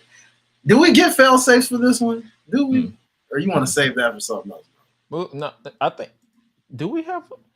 I mean, I don't know if we fail have safe any is more. your fail safe will be just him winning with shenanigans. You'll just get half a point. All right. I'm gonna stick on what I said and Because save that the way this is basically to explain this, seeing as we all see Cody retaining, that's Mhm. 1 point. But the way it comes down is half a point. So if you basically you'll win you'll get 2 points if your fail safe works.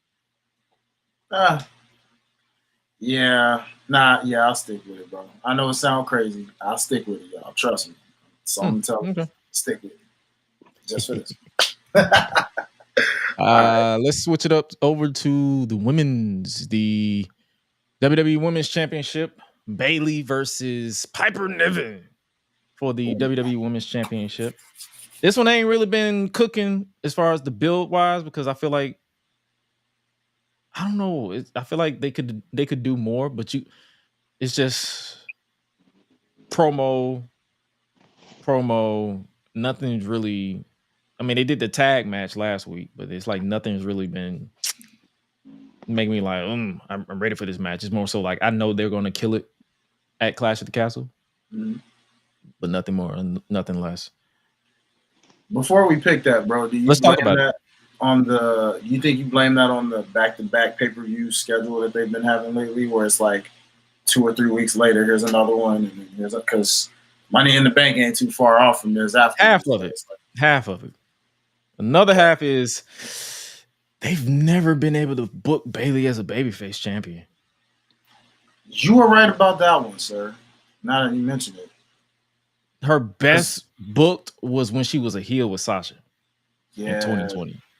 You do remember her heel reign a lot better, but especially this version, since it technically, came organically from the heel version of Bayley. So she was a good face champion. I'm not saying she wasn't a good face. I'm saying booking wise, consistency. She's never booked like the face of the brand. If that because think about it, it's like skillet. No, I get what you're saying. I am in the business, bro. So you don't have to break it down for me, Hi-Life. Like I understand what the nigga's saying. I just more so, man. That was me. No. I'm coming for Hi-Life on purpose because I'm still mad when you said my back. I'm ready. Let's go then. Come on then. I got you. I ain't ready. Look.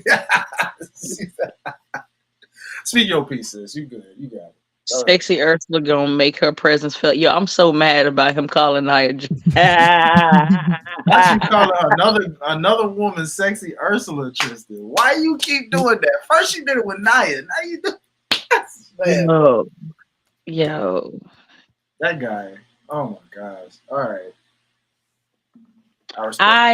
I would love to see Piper get it because she deserves it.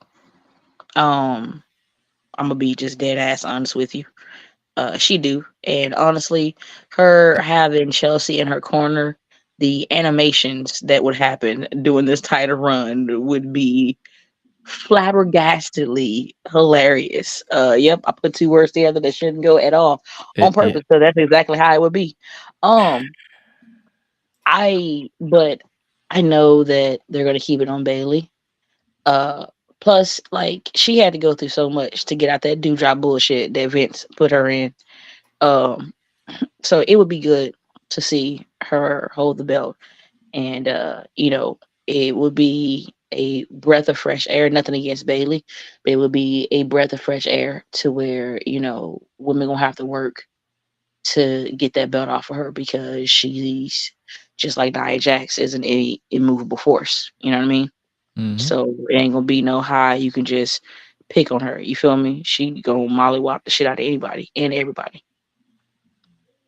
So you picking Piper? No, I'm picking Bayley because I know they're not gonna put the bet on. To be fair, she did say I would like her to win. So that we can't knock her for it. She did say that. Yeah.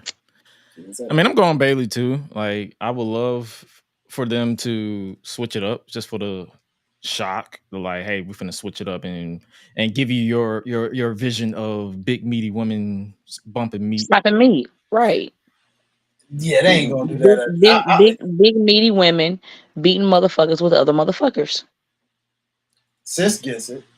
Thank you, sis. She gets it. Fuck you. She gets it. I'm just saying. Love you too, dadgummit. Dadgummit. Y'all making up these words. He's hitting me with the Ned Flanders right now. Highly hell there, neighbor. Sporty Odie. Oh, dadgummit. Ollie oxy free. Ollie oxen free. Oakley. Yeah. So who you got, Hi-Lite? Man, I mean, going round table with y'all, it would be nice to see Piper get it for real. But it does feel like this will be a reset for her. You know, her moment spotlight. It reminds me of the Zelina effect with Rhea, except I think this has a better effect for. No discredit to Zelina or nothing, but just this has a better effect for Piper as a reset from those unfortunate dewdrop days that we put behind us. This is a moment based off that promo that Bayley cut. You know, it seems like, you know, Bayley wins, but it almost feels like she might just barely win to where it's enough to get the win, but Piper still looks so strong that, dare I say, some point she separates from Chelsea and they start pushing her as like eventually getting the championship. Yeah. I feel like she should have, the way that they was booking Nia before her release, is how they should have been booking Piper. But of course, the whole do driving Yankee, whatever that song was saying, it's about to go down. Like, no, stop. Yeah. For the love of Christ, stop. Next championship match is a triple threat for the WWE Women's Tag Team Championships. Alba Fire, Isla Dawn. What are they? The Unholy Union? Yep. Shayna Baszler and Zoe Stark, Team Anti-Ass versus Bianca Belair and Jade Cargill, the superhero tag tandem, as they call them. The way that I cackled in my soul, I can't stand you, anti-ass. You know, Zoe hates ass. Since I was right there with you, just trying. We all know that is not true. She hates ass. The way she beefing with Jada Parker and all these niggas online, she hates ass. Her character hates ass. Her character, but in reality, she doesn't. I'm not talking about her. Nigga, you know me. I don't know these niggas. I'm talking. I'm just saying. Her character. Her character said, man, is in denial. Why are we distracting each other about shaking ass? Her character is in denial. That's why she's doing that, because she mad ain't nobody shaking ass on her. That's all it is. So you basically saying that everybody from NXT needs to just twerk on Zoe one time and she'll be like, you know what? She'll be fine. Yeah. All it takes is just one twerk. One twerk. Yeah, or two. Or 5. I need to go to Orlando.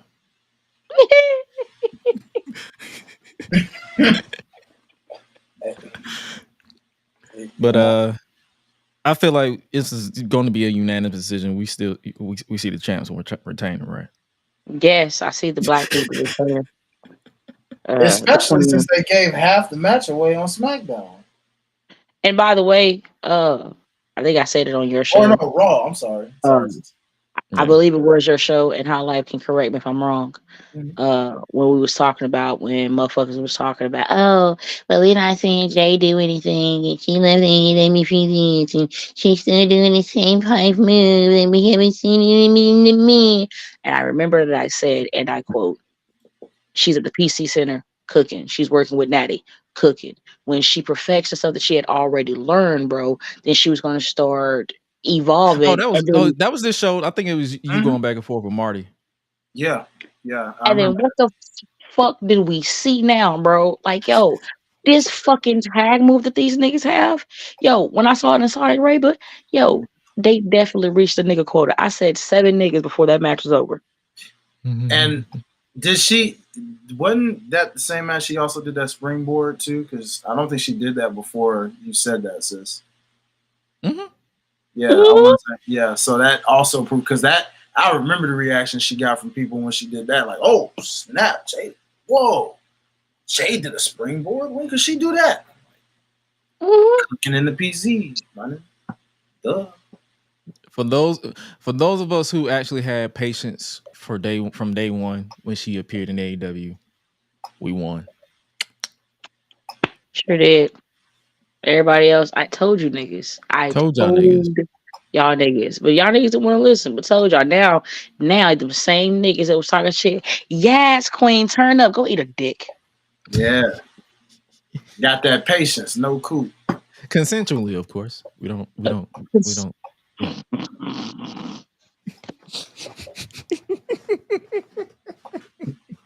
Y'all stupid, man. Nah, bro. I hope they just walking. I just hope they just walking. They just tripping and just. I hope they see seat warmers in their car trip on malfunction a and they trip on a keep spinning. dildo, my nigga.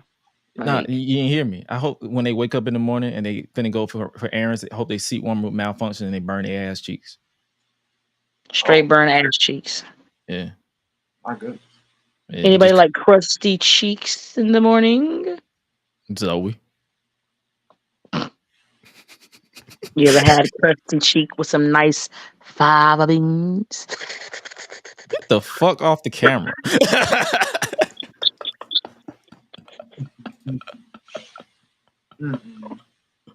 No. Goon Raid. Oh, what up, Goon Squad? What up, Bo Jackin over on Twitch? What up, y'all? What it do? We appreciate y'all. Bojack, we definitely gonna get Bojack on the pod one day. We both gotta link it up. But yo, man. Hell's yeah. Yeah. In the middle of our preview and predictions for WWE Clash at the Castle, but yeah, we pretty much across the board all picked Jade and Bianca. So yep. Next up, we have for the Intercontinental Championship, Sami Zayn defending against Chad Gable. So I want to say that where it's going, they're going like I have two predictions. One, they're gonna put it on Chad and let Chad have his, his reign, but then shit's gonna go crazy because then everybody's gonna turn on him. But the way everything is looking like he's gonna try to use Otis, and this time it's gonna turn and backlash on Chad, and Sammy's gonna retain. My only problem with this, and I think I text you Hi-Lite. I was like, bro, I feel like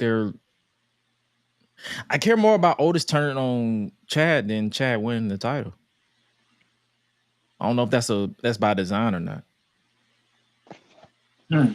It could be, bro. It could be. Because he has been so obsessed with this moment that is causing him to be different and act different to where he's looking more like a jerk. To where he is a jerk. Hi-Lite. He is a jerk. I mean, a jerk. Nigga, you're black. He's what you do? You couldn't let her stay in character, bro. No. Hey, if Marlon and Sean can do it, she can do it too. God dang it! He said no, the fuck she can't. He said no, she won't. Not here. This nigga won't. No. You will talk like a black person right so now. It's 100% by design. It makes sense. That's what I'm saying. Like, yeah, it makes sense. Like that's because I'm like, bro, I care more about this than you winning the title. So yeah, I know the match is gonna be a banger, but I'm like, I care more about that than this. So Yep. But I definitely see Sammy retaining with Otis turning. Yeah, because he had enough. I already know when they get Scotland's gonna pop for Otis. It's gonna be bigger than the pop that he had like 2 weeks ago. So what about you? What about you guys? How you see it coming down? Like, do you see the winner and how it goes? You already know how it goes when you pick the winner right, you get a point. When you pick the outcome, no matter how it goes, that's half a point. Oh, you already heard how I said. I you said Sammy with Otis. Yeah, Sammy with fuckery, and Otis gonna give Chad the good old 2 pieces in the biscuit with a pepper. non-candied version because I saw that shit on TikTok. Yo, that candy version is bullshit, bro. Like, why the fuck are you making like? This is why people.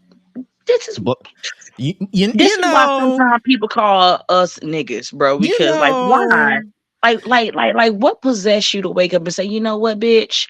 I want to do Popeyes and I want to make it candied. you know, black people. You forgot the Come on now. like when I saw the candied biscuit and the chicken It's and the already pepper, dry. You adding candy to it? like, nigga. Candy. You trying to die? What? Okay. It ain't no worse than the one lady filling up a fucking cup with majority of sugar and put like a little dash of water and a little dash of lemonade and was like she literally made her a cup of diabetes live in front of everybody. You know, niggas. Yikes. They do be niggas. Niggas be nigga. Niggas be nigga in, bro. Like a moron. So highlight your pick. this preview and predictions don't got off the rail. This is just hilarious. A little bit. But it's cool. That's how we've been doing all night. I love it. But listen, man. I think I'm gonna go just like I did with the Cody situation. I'm gonna go a little different, y'all. Just for the heck of it. Even if I'm wrong, just for the heck of it to be different. Why the heck not? I'm gonna say Gable actually wins the championship. Okay. And they delay this Otis thing a little bit longer just to get that much bigger of a pop. I'm thinking maybe like the SummerSlam type level. So you're gonna go from the massive pop that Scotland would give you to have another pop for a US pop to Cleveland. Yes, because Otis isn't from Scotland, and we know they pop more for Drew louder. They pop for anything. That's the thing about these international crowds. They pop for everything. How they not shown that? That's true. I mean, they've been showing this in every. That's true. Don't get. But like I said, the U.S. want no punk either. So how do you see? How do you see Chad winning? And do you see him shenanigans or straight up? It looked like it could be shenanigans for sure, just to keep Sammy strong. It could be some type of shenanigans, like it actually went the way he wanted it to go this time. And, it allows him to kind of be snarky because he's got the belt. He finally got what he wanted. And it's just telling that story now of he's still treating them bad, even with him finally having what he wants. Because the whole thing, remember when he all started this from the jump, like, we are going to help me win this title. And what if this is my what if they use this as a way to align him with the brothers, the Creed brothers? It could be. But he was talking to them Monday. Yeah. Like when backstage. Who was it walking? Yeah, I don't know who it was walking, but as they was walking, you saw Chad and the Creed brothers talking. He also was talking to Ivy Nile too. It was on one of the digital exclusives, but you saw him. They're all together though. Yeah, they're all together. So yeah, but separately. So he's pretty much. I wouldn't be surprised if he's pretty like if he does win the title. I'm gonna keep my pick, but I wouldn't be surprised if he does win the title. He'd do a whole switcheroo with he just trade get rid of all of them and just replace them with the Creeds and Ivy. Mm-hmm. Yeah. Make it all dramatic. So but yeah. He could, yeah. So I'm gonna stick with that. Like we are gonna get that. I can say an 8-man tag. Sammy, Otis, Akira, and Maxine against Chad, the Creed brothers, and Ivy. Chad and them, yeah. Or the Alpha Academy, basically the new Alpha Academy or Team Gable, something like that. No, I come out with that. Divide and conquer. So essentially, Gable will be recreating Diamond Mine. Oh yeah, remember Diamond Mine? Yeah, because that was a thing once upon a time. Yeah, NXT 2.0 was a time. Let's see the next match. I believe they've only had 1, 2, 3, 4, 5. It's only 5 matches on this card. So Triple H does the 5 match. The main event obviously will be. Or it might be this, or I don't know how to his hair took me all the way out, my nigga. yo, shout out to Damian Priest, bro, looking like that one Puerto Rican auntie, bro. who just like got the new stylist, bro. Like, man. Man, listen. I thought Dave Look at that Chappelle, part in the middle. Look at the bro. part in the fucking middle, bro. I thought Dave Chappelle nailed that Prince look very well, but my ninja Hunter Dame really brought Taker. that thing. Dog. Hunter Taker is what Twitter said, or bisexual Taker. And they asked him, did he know what that meant? He still didn't know what it meant. And Rhea was right there, and she just started laughing. Game blouses. What is it? The braids. Well, for those of you who don't know who we're talking about in audio form, Damian Priest will be defending his World Heavyweight Championship against home countryman, because he's from Ayr, Scotland, but they're in Glasgow. And it will be Drew McIntyre challenging basically back-to-back Clash at the Castles for a world title. I see Drew winning this one. Like, straight up. Because he pretty much beat Judgment Day, Finn Balor on Monday to ban Judgment Day from ringside. I feel like you're struggling.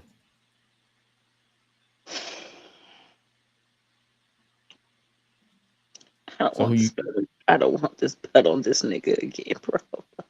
Oh, you don't want to lose? You don't want? Did you bet on him last year? No. Good to know you were right then. I know you were happy. Boy, Solo was probably like a freaking hero. Oh, Jesus. Oh, Priest man. looked like he purified himself in the waters of Lake Minnetonka. Minnetonka. Minnetonka. Minnetonka. Trying to tell y'all game blouses. See, But they didn't ban Liv and Punk. So if this man loses back to back and at Clash at the Castle, he should never challenge for a world title and overseas again. I've been saying this for the longest, that he should just stop, bro, because I'm tired of seeing it with the... I mean, he's pretty much a Twitter troll in real life now, so everybody are behind him now.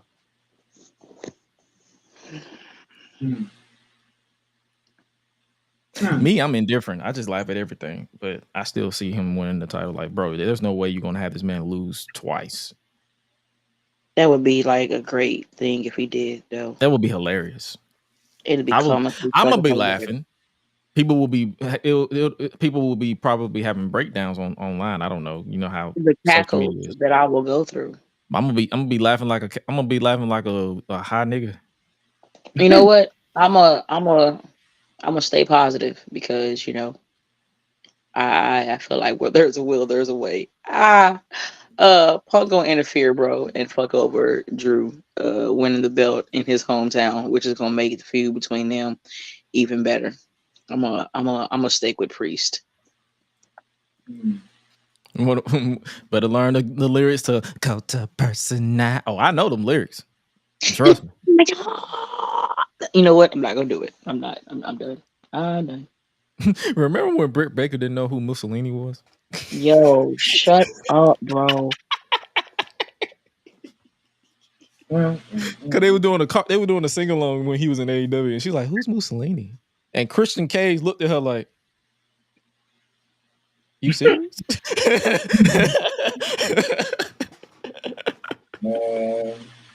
And man, Paul was like, "What did you just say?" I don't know why that came to me when you said learn the lyrics to Cult of Personality. That just came back to me. But who you got winning this match? Hi-Lite. How do you got it?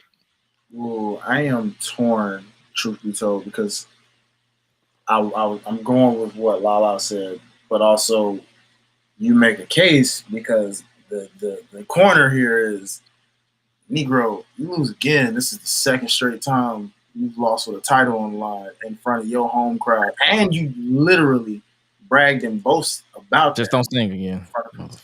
Yeah, please don't. But it's even hard to go with the gut on this one because you can see it either way. So I really gotta agree with Lala on this, man. That darn Punk, he's been quiet, bro. He's been real quiet. Too quiet. I mean, he got punked out by Roxanne after Battleground, but Which is why he gonna be more pettier than ever. Yeah, something tell me He can't take it out on her, so he gonna take it out on Drew. And another thing, motherfucker. Remember? Oh my god. Yo, when it happens, make sure V sees this, so that way when it happens and he interferes, V can put the song Roxanne, put him in the background. Lord. Is that all the matches? Yeah, that's all the matches. That is our preview and predictions for Clash at the Castle. That goes down this Saturday. Do we want to do a post show on Saturday? Let me know if y'all do. TBD. I'm gonna watch TBD. it. TBD. We'll let y'all know by Friday. That's perfect. I will say this. Bonus I'm gonna points. leave y'all. Before Love you go, y'all. sis, let's do this. Before you go, bonus points. However you want to give it, Gresh. There's been some debate on what truly the main event of this show would be. Is it going to be Priest and or would it be an I Quit match? Because I Quit matches don't typically, open the show. And they don't typically not main event because they're I Quit matches. With the level of brutality that goes on. Put it this way: if Drew's winning, I see them main eventing. But if he's not winning, I see Cody main event just to send the whole crowd happy. Because you can don't be that pissed off, huh? I see regardless, Cody and AJ is going to be main event. Like, yeah, Drew, but no, nigga. Yeah, you're right. Because Cody is. So my final answer will be Cody and AJ main event. I think so too, because remember, so callably this title is the second place title. So why would it main event even if it isn't Drew's hometown? Damn. Supposedly, you guys are battling for the consolation prize. According to them. So we'll see. But that is our speed round. What's the consolation prize? You get to still work after. Ta-da, motherfucker! No, you are the co-main event. Confetti.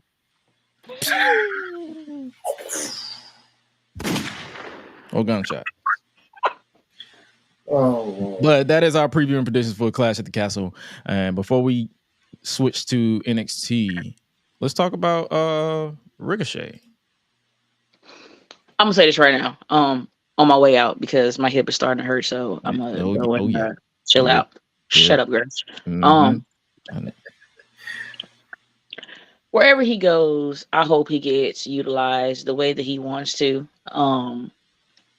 I, for one, feel like he hasn't really looked back and saw the shit that he's done since he's been there. You feel me? He's done a lot. He's done a plethora of a lot, like a whole bunch. But once again, I can't tell somebody where they're supposed to wrestle or what they're supposed to do because at the end of the day, it's their career. It's all about his career. It's about him being happy and him going to where he wanted to go to. You feel what I'm saying? So with that, if he goes to AEW, we already know these niggas is about to cook, with the people that he's going to go up against. I feel like if he does go to AEW, it's going to be, in a sense, a breath of fresh air for him because it's going to be people that is more on his weight size than people bigger than him mollywopping the shit out of him. Respectfully. So, yeah. I can see him going there. I can see him going to TNA. You feel me? Hell, I can see him going back to New Japan. You feel me? Because they need the star power. You know what I'm saying? Like, sky is the limit for the kid. You know what I'm saying? It's just he has to figure out what he wants, because just like off the way that he's talked sometimes, it just seemed like, you make it seem like, hey, like nothing ever popped off for you at WWE, but a lot of shit popped off for you at WWE. Like you won some belts, my guy. Like I don't understand. Like now I get it. Braun was supposed to throw you and he dropped you like a bad baby. Like I understand that, like I would be upset at that too. What I mean, niggas just big for no reason. I would get that, but Oh, wait, did he not? Was he not supposed to drop him that way? So he nah, really bro. did Like they were supposed to do like the whole jump to where he jump in and he throw him on old dude, but he moogly. It didn't happen. You talking about the spot by the truck, or was this another spot he did? No, the spot he did when him and Braun was tagged up. Oh, you talking about Braun Strowman, not Breaker. You talking about Breaker? Okay. I forgot about that tag team. Shit. Yeah, a lot. Damn. See?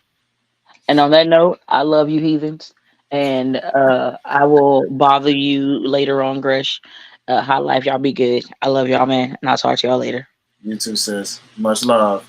Look, Yo, you ain't shit. What is wrong with you, bro? he can't help it, sis. You know how he is. He's like the wind. Stupid. Oh, but yeah, let's talk about Ricochet. We got her opinion on it. Like, what do you think? Like, how he was written off? He practically died. Yeah, he got the Rey Mysterio tribute was definitely something. On top of him getting knocked into the. But it was the extra impact after that fact. I was like, good God, that looked like it hurt. Like I heard that smack. I'm like, that's concrete, my nigga. I know you heard.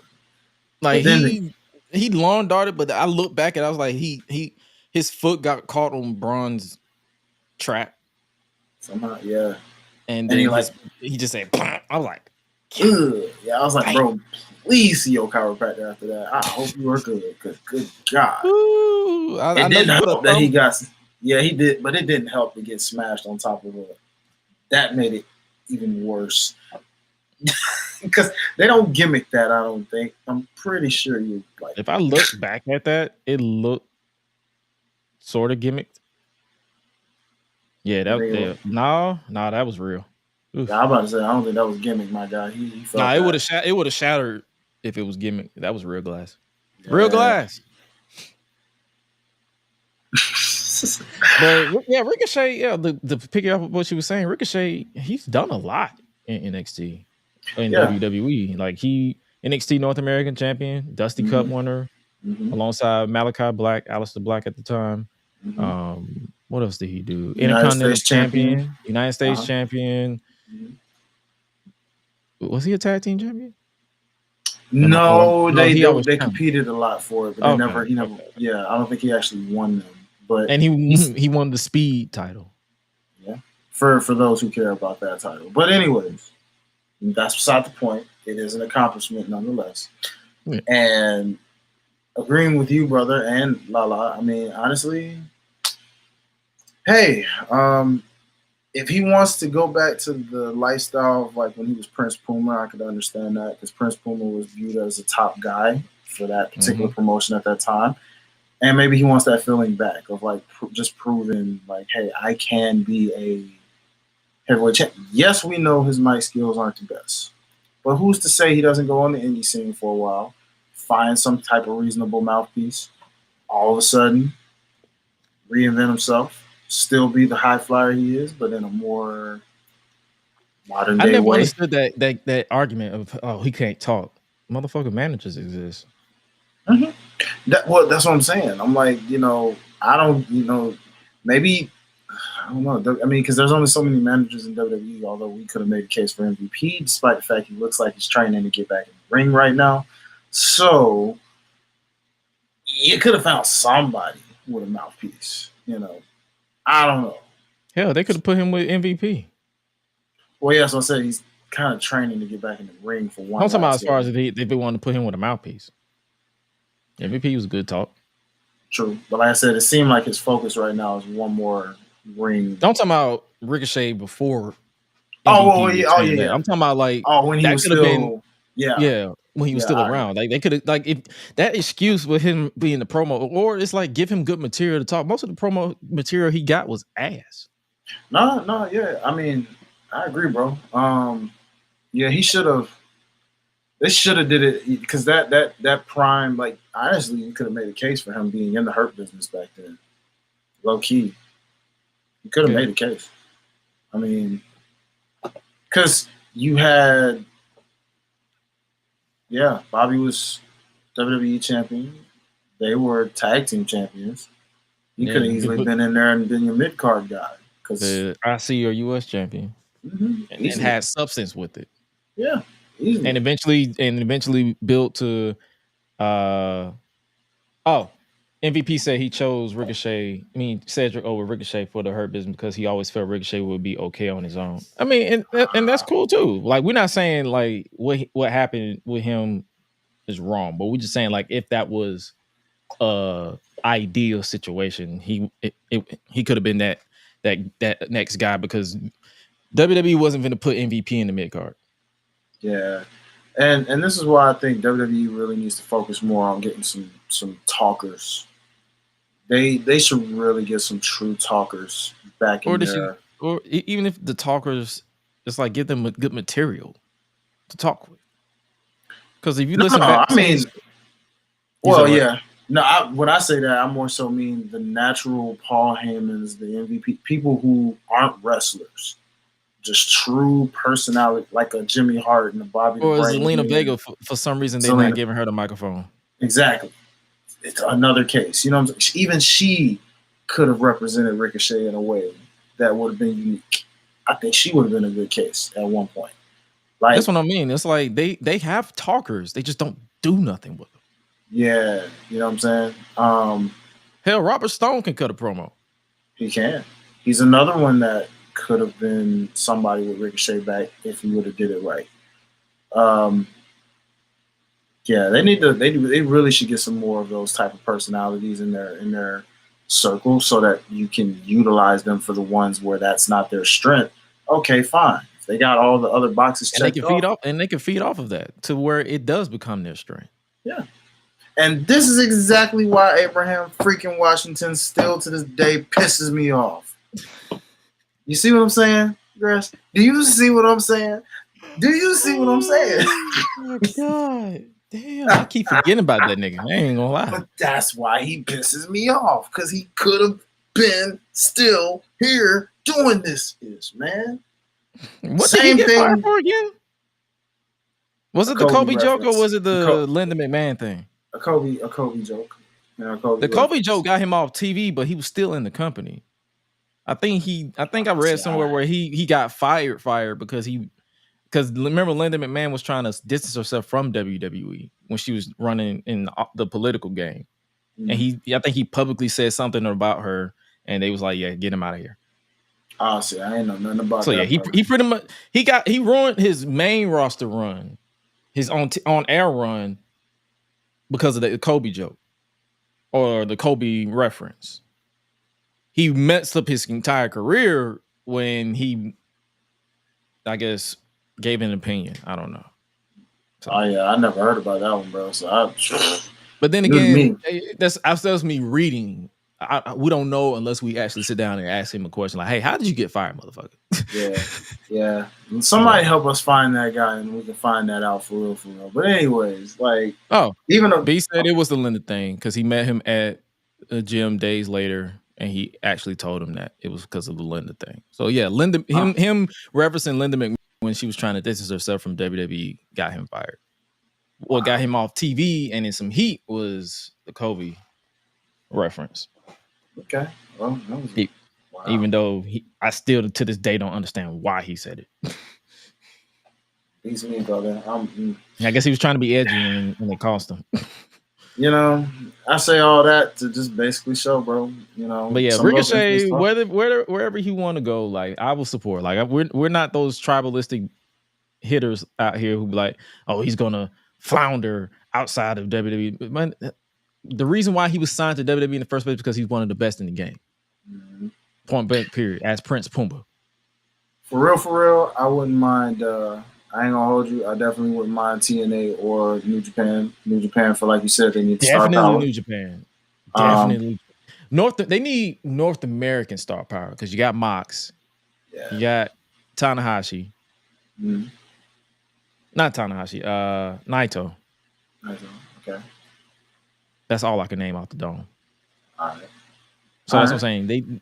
I feel like he can be that injection that they can use, especially if they want to build the North American New Japan strong around them.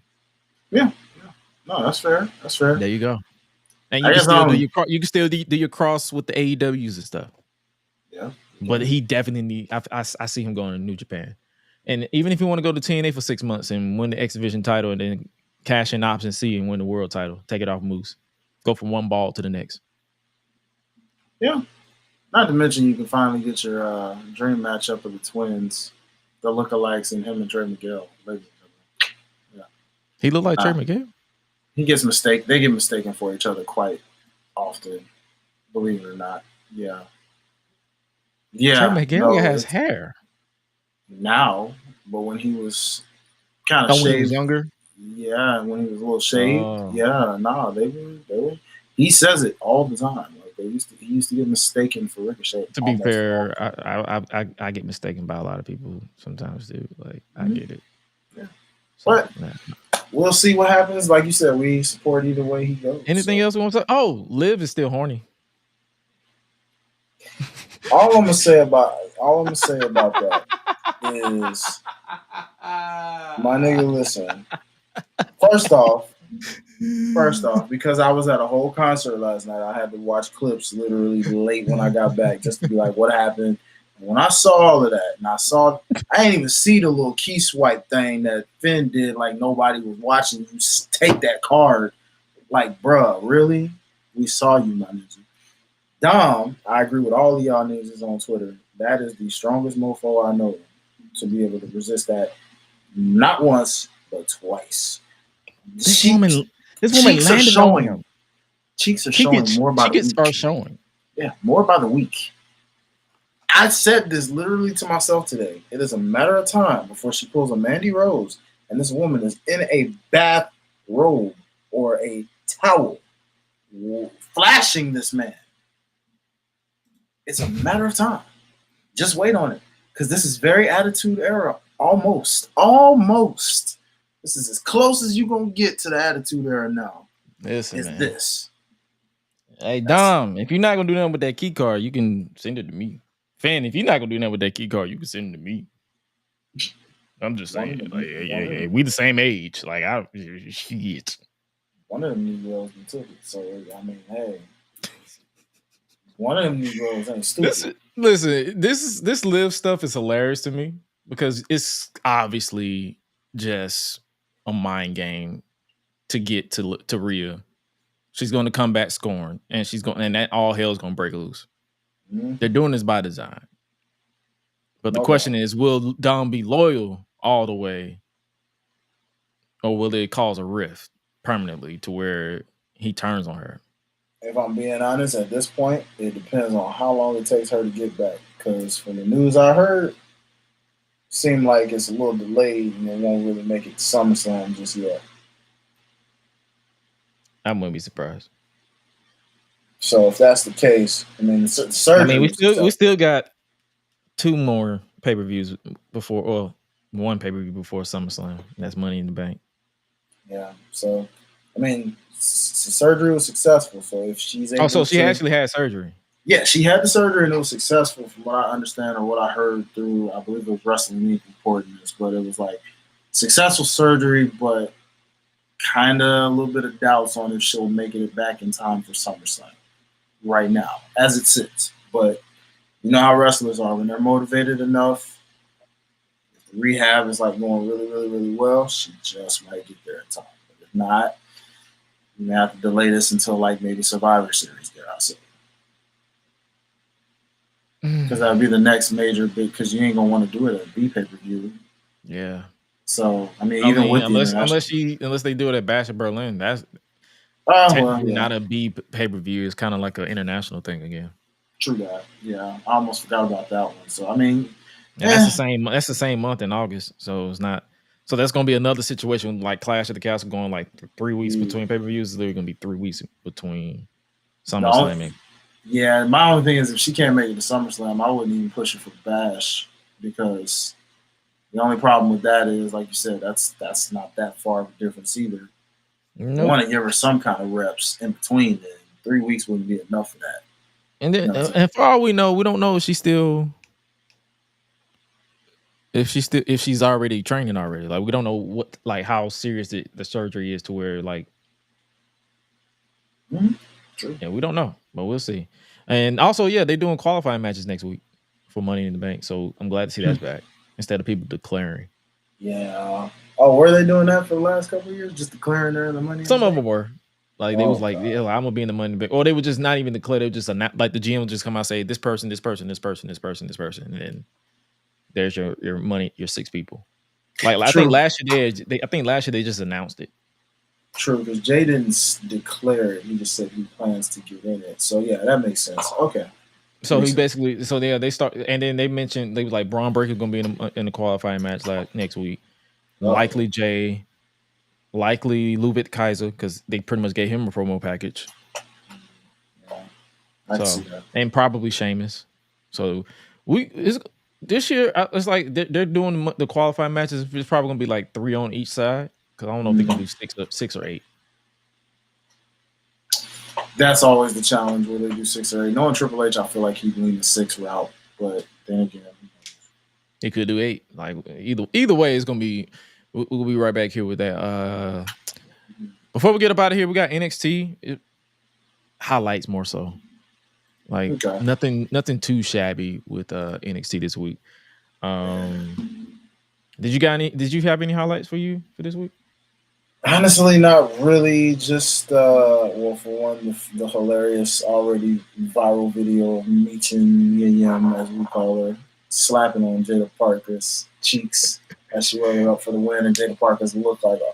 And I'm like, at this point, that's twice in a row now. So unless she did it at Sunday at Battleground, then that's 3. But I mean, I don't think she slapped the cheeks there, did she? No, she just got crushed. Everybody just got crushed by Jada's cheeks.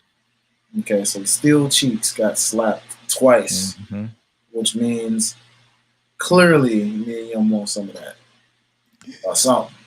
I don't know. Keith Lee somewhere is just like, okay. Oh my God. Do you, baby? Let's go. I don't know. Indubitably. For sure. But the Kalani thing, man. She's in the right place. She's in the right place. She's in the right place, and you can tell she was reading the script. Like I was looking, I'm like, because the crowd was like, "You deserve it," and she just kept running through the script. Like she did not pause. She just kept reading through the script. I was like, "Take it in, relax." But she's in the right place. Yeah, man. I'm glad. That's what I'm saying. In retrospect, I'm glad that she won the title because she's in NXT. They give her reps. She's going to be on the mic more. She's going to be in the ring more. So they have no choice but to be like, okay, let's see you progress in real time. Yeah, I know it's early for her, but I heard people already kind of put her as a Hall of Famer certified because she made history. And usually when you make history, you're automatically like a Hall of Famer because you made history. She hasn't had one title defense yet. She made history, bro. She won a belt she's the first person. Think about it, bro. I mean, if she goes on to do nothing else in her life beyond this point, meaning like, but then again, anybody can be. And honestly, anybody can be a legend. It's not a discredit to her, but anybody can be a legend. So yeah, sure. True. Because Summer Rae is a legend. I don't know. See, some of those I question. The Alicia Fox thing I stood up for because I'm like, no, Alicia Fox, no, she's a legend. Exactly. I agree. I stood up for that. That's what I'm saying. Like, bro, she's the only. That's what I'm saying. I'm not discrediting her, but I just want to, before we continue to throw that term out, Hall of Famer. I'm like, I mean, anybody can be in the Hall of Fame in WWE. Let's be real. It's the WWE Hall of Fame. Like, you, me, Derek, all the time. we always had that debate back and forth about the legitimacy of the Hall of Fame. It is what it is. I think Triple H is working on that now. I think since his takeover, I'm pretty sure anybody that gets in now is more legitimate for real. Anybody before Triple H, you can make a case about like, I don't know. He said the eventual Lonnie heel turn might be her breaking out moment. Tristan, I agree because we kind of talked about that on Sunday. Yeah, we did. I'm waiting for that because it seems like, but we don't know. Still, even then, with her as babyface, she still got to be comfortable with it. Because, like you also said, Gresh, there's moments with Roxanne where, as good as she's gotten as a heel, there's still moments of I don't believe you, or do you believe what you're saying? Would Kalani believe in herself as a heel when that moment happens? Because if she can't do it as a babyface yet, who's to say she can cut a promo as a heel? You still got to make us believe, like, yo, we love you as a heel. So, because right now you just look like Maya's clone. Because she do look like Maya. I saw that someone compare her to Maya, and I'm like, damn, she do look like Maya. Fuck. There it is. There it is, people. There it is. She's the Maya of wrestling. Yeah, that's all I got, really. They said this year's Money in the Bank is 7. So, okay, cool. Appreciate you, Myra. Number of completion. Okay, all right. Okay, cool. Let's see what else we got. Gallus, who cares? Wendy Chu's back. And she took too much melatonin and came out as a demon. She's a sleep demon now. That's creepy. I'm guessing they pretty much changed her theme song too. They def rub her theme song, so it's not the catchy one no more. That is scary. Yeah, she's a demon. And she put on Twitter a new character unlock. Nope. I'm staying away from it. Nope. I'm gonna act like I didn't see that. Nope. No, sir. Stop. I ain't feeling that, bro. Hell no. Hell no. Why? Oh man. Why? I'm intrigued what they're gonna do with this. Like, that's the one thing about these NXT things. It's like I'm intrigued to see what exactly they can cook up with this. Lexis King defeated Dante Chen in the Singapore Cane match. What's up with this nigga's beard? Pencils galore. I need his barber's license revoked. Whoever did this, I need everybody arrested. Got this man out here looking like one of those mazes. Like, you know how you trying to connect the dots and all that shit? That's what his face look like. Dang. Poor guy. The sleepy angry chick sign me up. That's what I'm saying. I'm like, I'm intrigued. Hi-Lite? No. He said I'm good. I'm good on that shit. Let's see what else we got. Cody Rhodes was on the show and he announced the number one contender battle royal for next week for Trick Williams' title. He said no locker room was off limits. They basically made you seem. So we're going to see a battle royal next week, likely with TNA. I ain't gonna lie to you. I kind of want them to throw a wrench in there and put some MLW people in there. You know, that's a promotion. I doubt it will, but I would love this. They said no locker room was off limits. Triple H was kind of open to, you never know.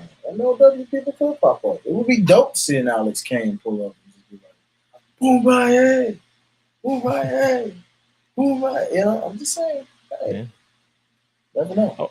Also, during this segment, Trick Williams invited Cody Rhodes to the cookout. Whatever. Yeah, I can see that. Champ.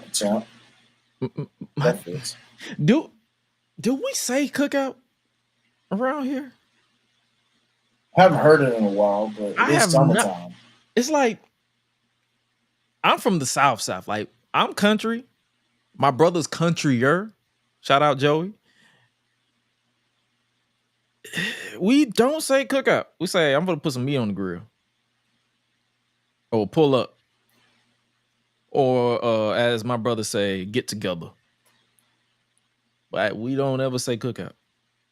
But then my sister, she said, I feel like that's what a lot of black people say to white people, just so they can feel comfortable. But us amongst each other, we barely say cookout unless you're from like the Midwest or up north. Yeah, pretty much. That sounds about right. But down south, nah. I was like, cook it. Nah, because I saw a mixed reaction online. I'm like, I can't get offended about something that I don't use. True. Down here. So he used those literal words. Huh? He used those literal words. You're invited to the cookout. Mm-hmm. He said it verbatim. You invited to the cookout in 4th of July. The 4th of July cookout. He said you invited to the cookout. The crowd popped. The crowd popped. Like I'm like, I can't get mad on nobody's behalf, especially on the term that I don't fucking use. Cody crossover, man. That guy, man. He crossing all the multiverses. No, speaking of multiverses, we got 2021 AEW backstage. Oh boy. Sean Spears, Ethan Page, and Brian Pillman Jr. Fun, crazy fact here. Actually, after looking at this photo, weird random idea. Suppose you got to heal Cody and all of these men are in You saying this would be his 4 horsemen? Possibly. I can see that. In a strange, weird way. I don't know if I'm going to use that exact term, but imagine a Homelander vibe. Shout out to Sir Wilkins for that, because I love the way he thought with that a while back. A Homelander style type of Cody Rhodes with a faction of these calibers, you know. One's unhinged, one's too stuck on himself, the other one is whatever other personality you want to put, and then Cody's the anti-hero that looks like a hero but does some real villainish dish. You know? So Cody, Sean Spears, Ethan Page, and Zipperbeard, Lexus King. Yes, I know. Yes. I'm intrigued if that happens. It looks like it could work. I mean, if those 4 got together and decided to do a stable down the line somewhere, I could see that. Just an idea, but just an idea, just a random idea. Like it's not something serious. Yeah. If you take it serious, that's your fault. Let's see what else happened on here. Oh, Cody gave JC Jane, because she broke her nose, the undashing Cody Rhodes mask. Oh my God. And she popped. Wow. Now, why would he do that? Really, girl? Why do I think she looks better with the mask on than she does without the mask? Oh, I know why. It's covering up her big nose. That's why. But you always thought she had a big nose? She definitely has a big nose, brother. I'm sorry. She has a very big nose, okay? And that's okay. Whatever God gave you. But the mask really compliments that girl. She looks better with that mask on. Not an ugly woman at all. That's not me saying that. Don't take that way. I'm saying literally that mask is complimenting her looks very well. That's just me. Just saying. Yeah, I mean, I'm not. She's a pretty woman, so I can't say that. Like, and I can't judge nobody having big anything. I have a big ass head, so it's like. Well, yeah, that's what I'm saying. Again, I'm not saying I'm literally saying. Oh, I know you, man. I just personally looking at that mask, it compliments her kind of well, low key. Like I'm like, dang, I kind of forgot that was Jason James for a second. Just saying. Keeping it a buck. That's all. I just kind of forgot that was. I'm like, oh, got the hair tied and styled a certain way. I'm like, oh, wow. Not like said, leave the mask on. He said, leave the mask on, baby. Leave the mask on. Leave the mask on, baby. Leave the mask on. Hey, man, listen. She's a beautiful woman, okay? I'm just, Anyways, go ahead, bro. Yeah. Let's see what else we got. Definitely, speaking of Sean Spears, definitely check out his match with Javon Evans. Yes. For those of you who haven't. That was a masterclass. between those two, and they have history. If you followed Javon Evans before WWE when he was in Deadlock Pro Wrestling, they've pretty much trained under each other in some way, shape, or form. So it's pretty much in a way, shape, or form, teacher versus student without being a teacher versus student. Okay. But I'm definitely like, this was a great hit. And it's like the way the finish came, because people was like, oh my gosh, Shawn Spears beat Javon Evans. Like, Javon Evans made a mistake.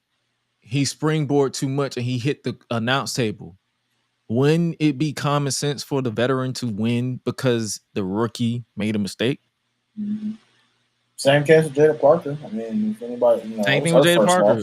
Like she made a mistake. She came out without backup, and it cost her. Where the hell was OTM? They were being NPCs backstage. You would have thought they would have. She'll learn it next week, I guess.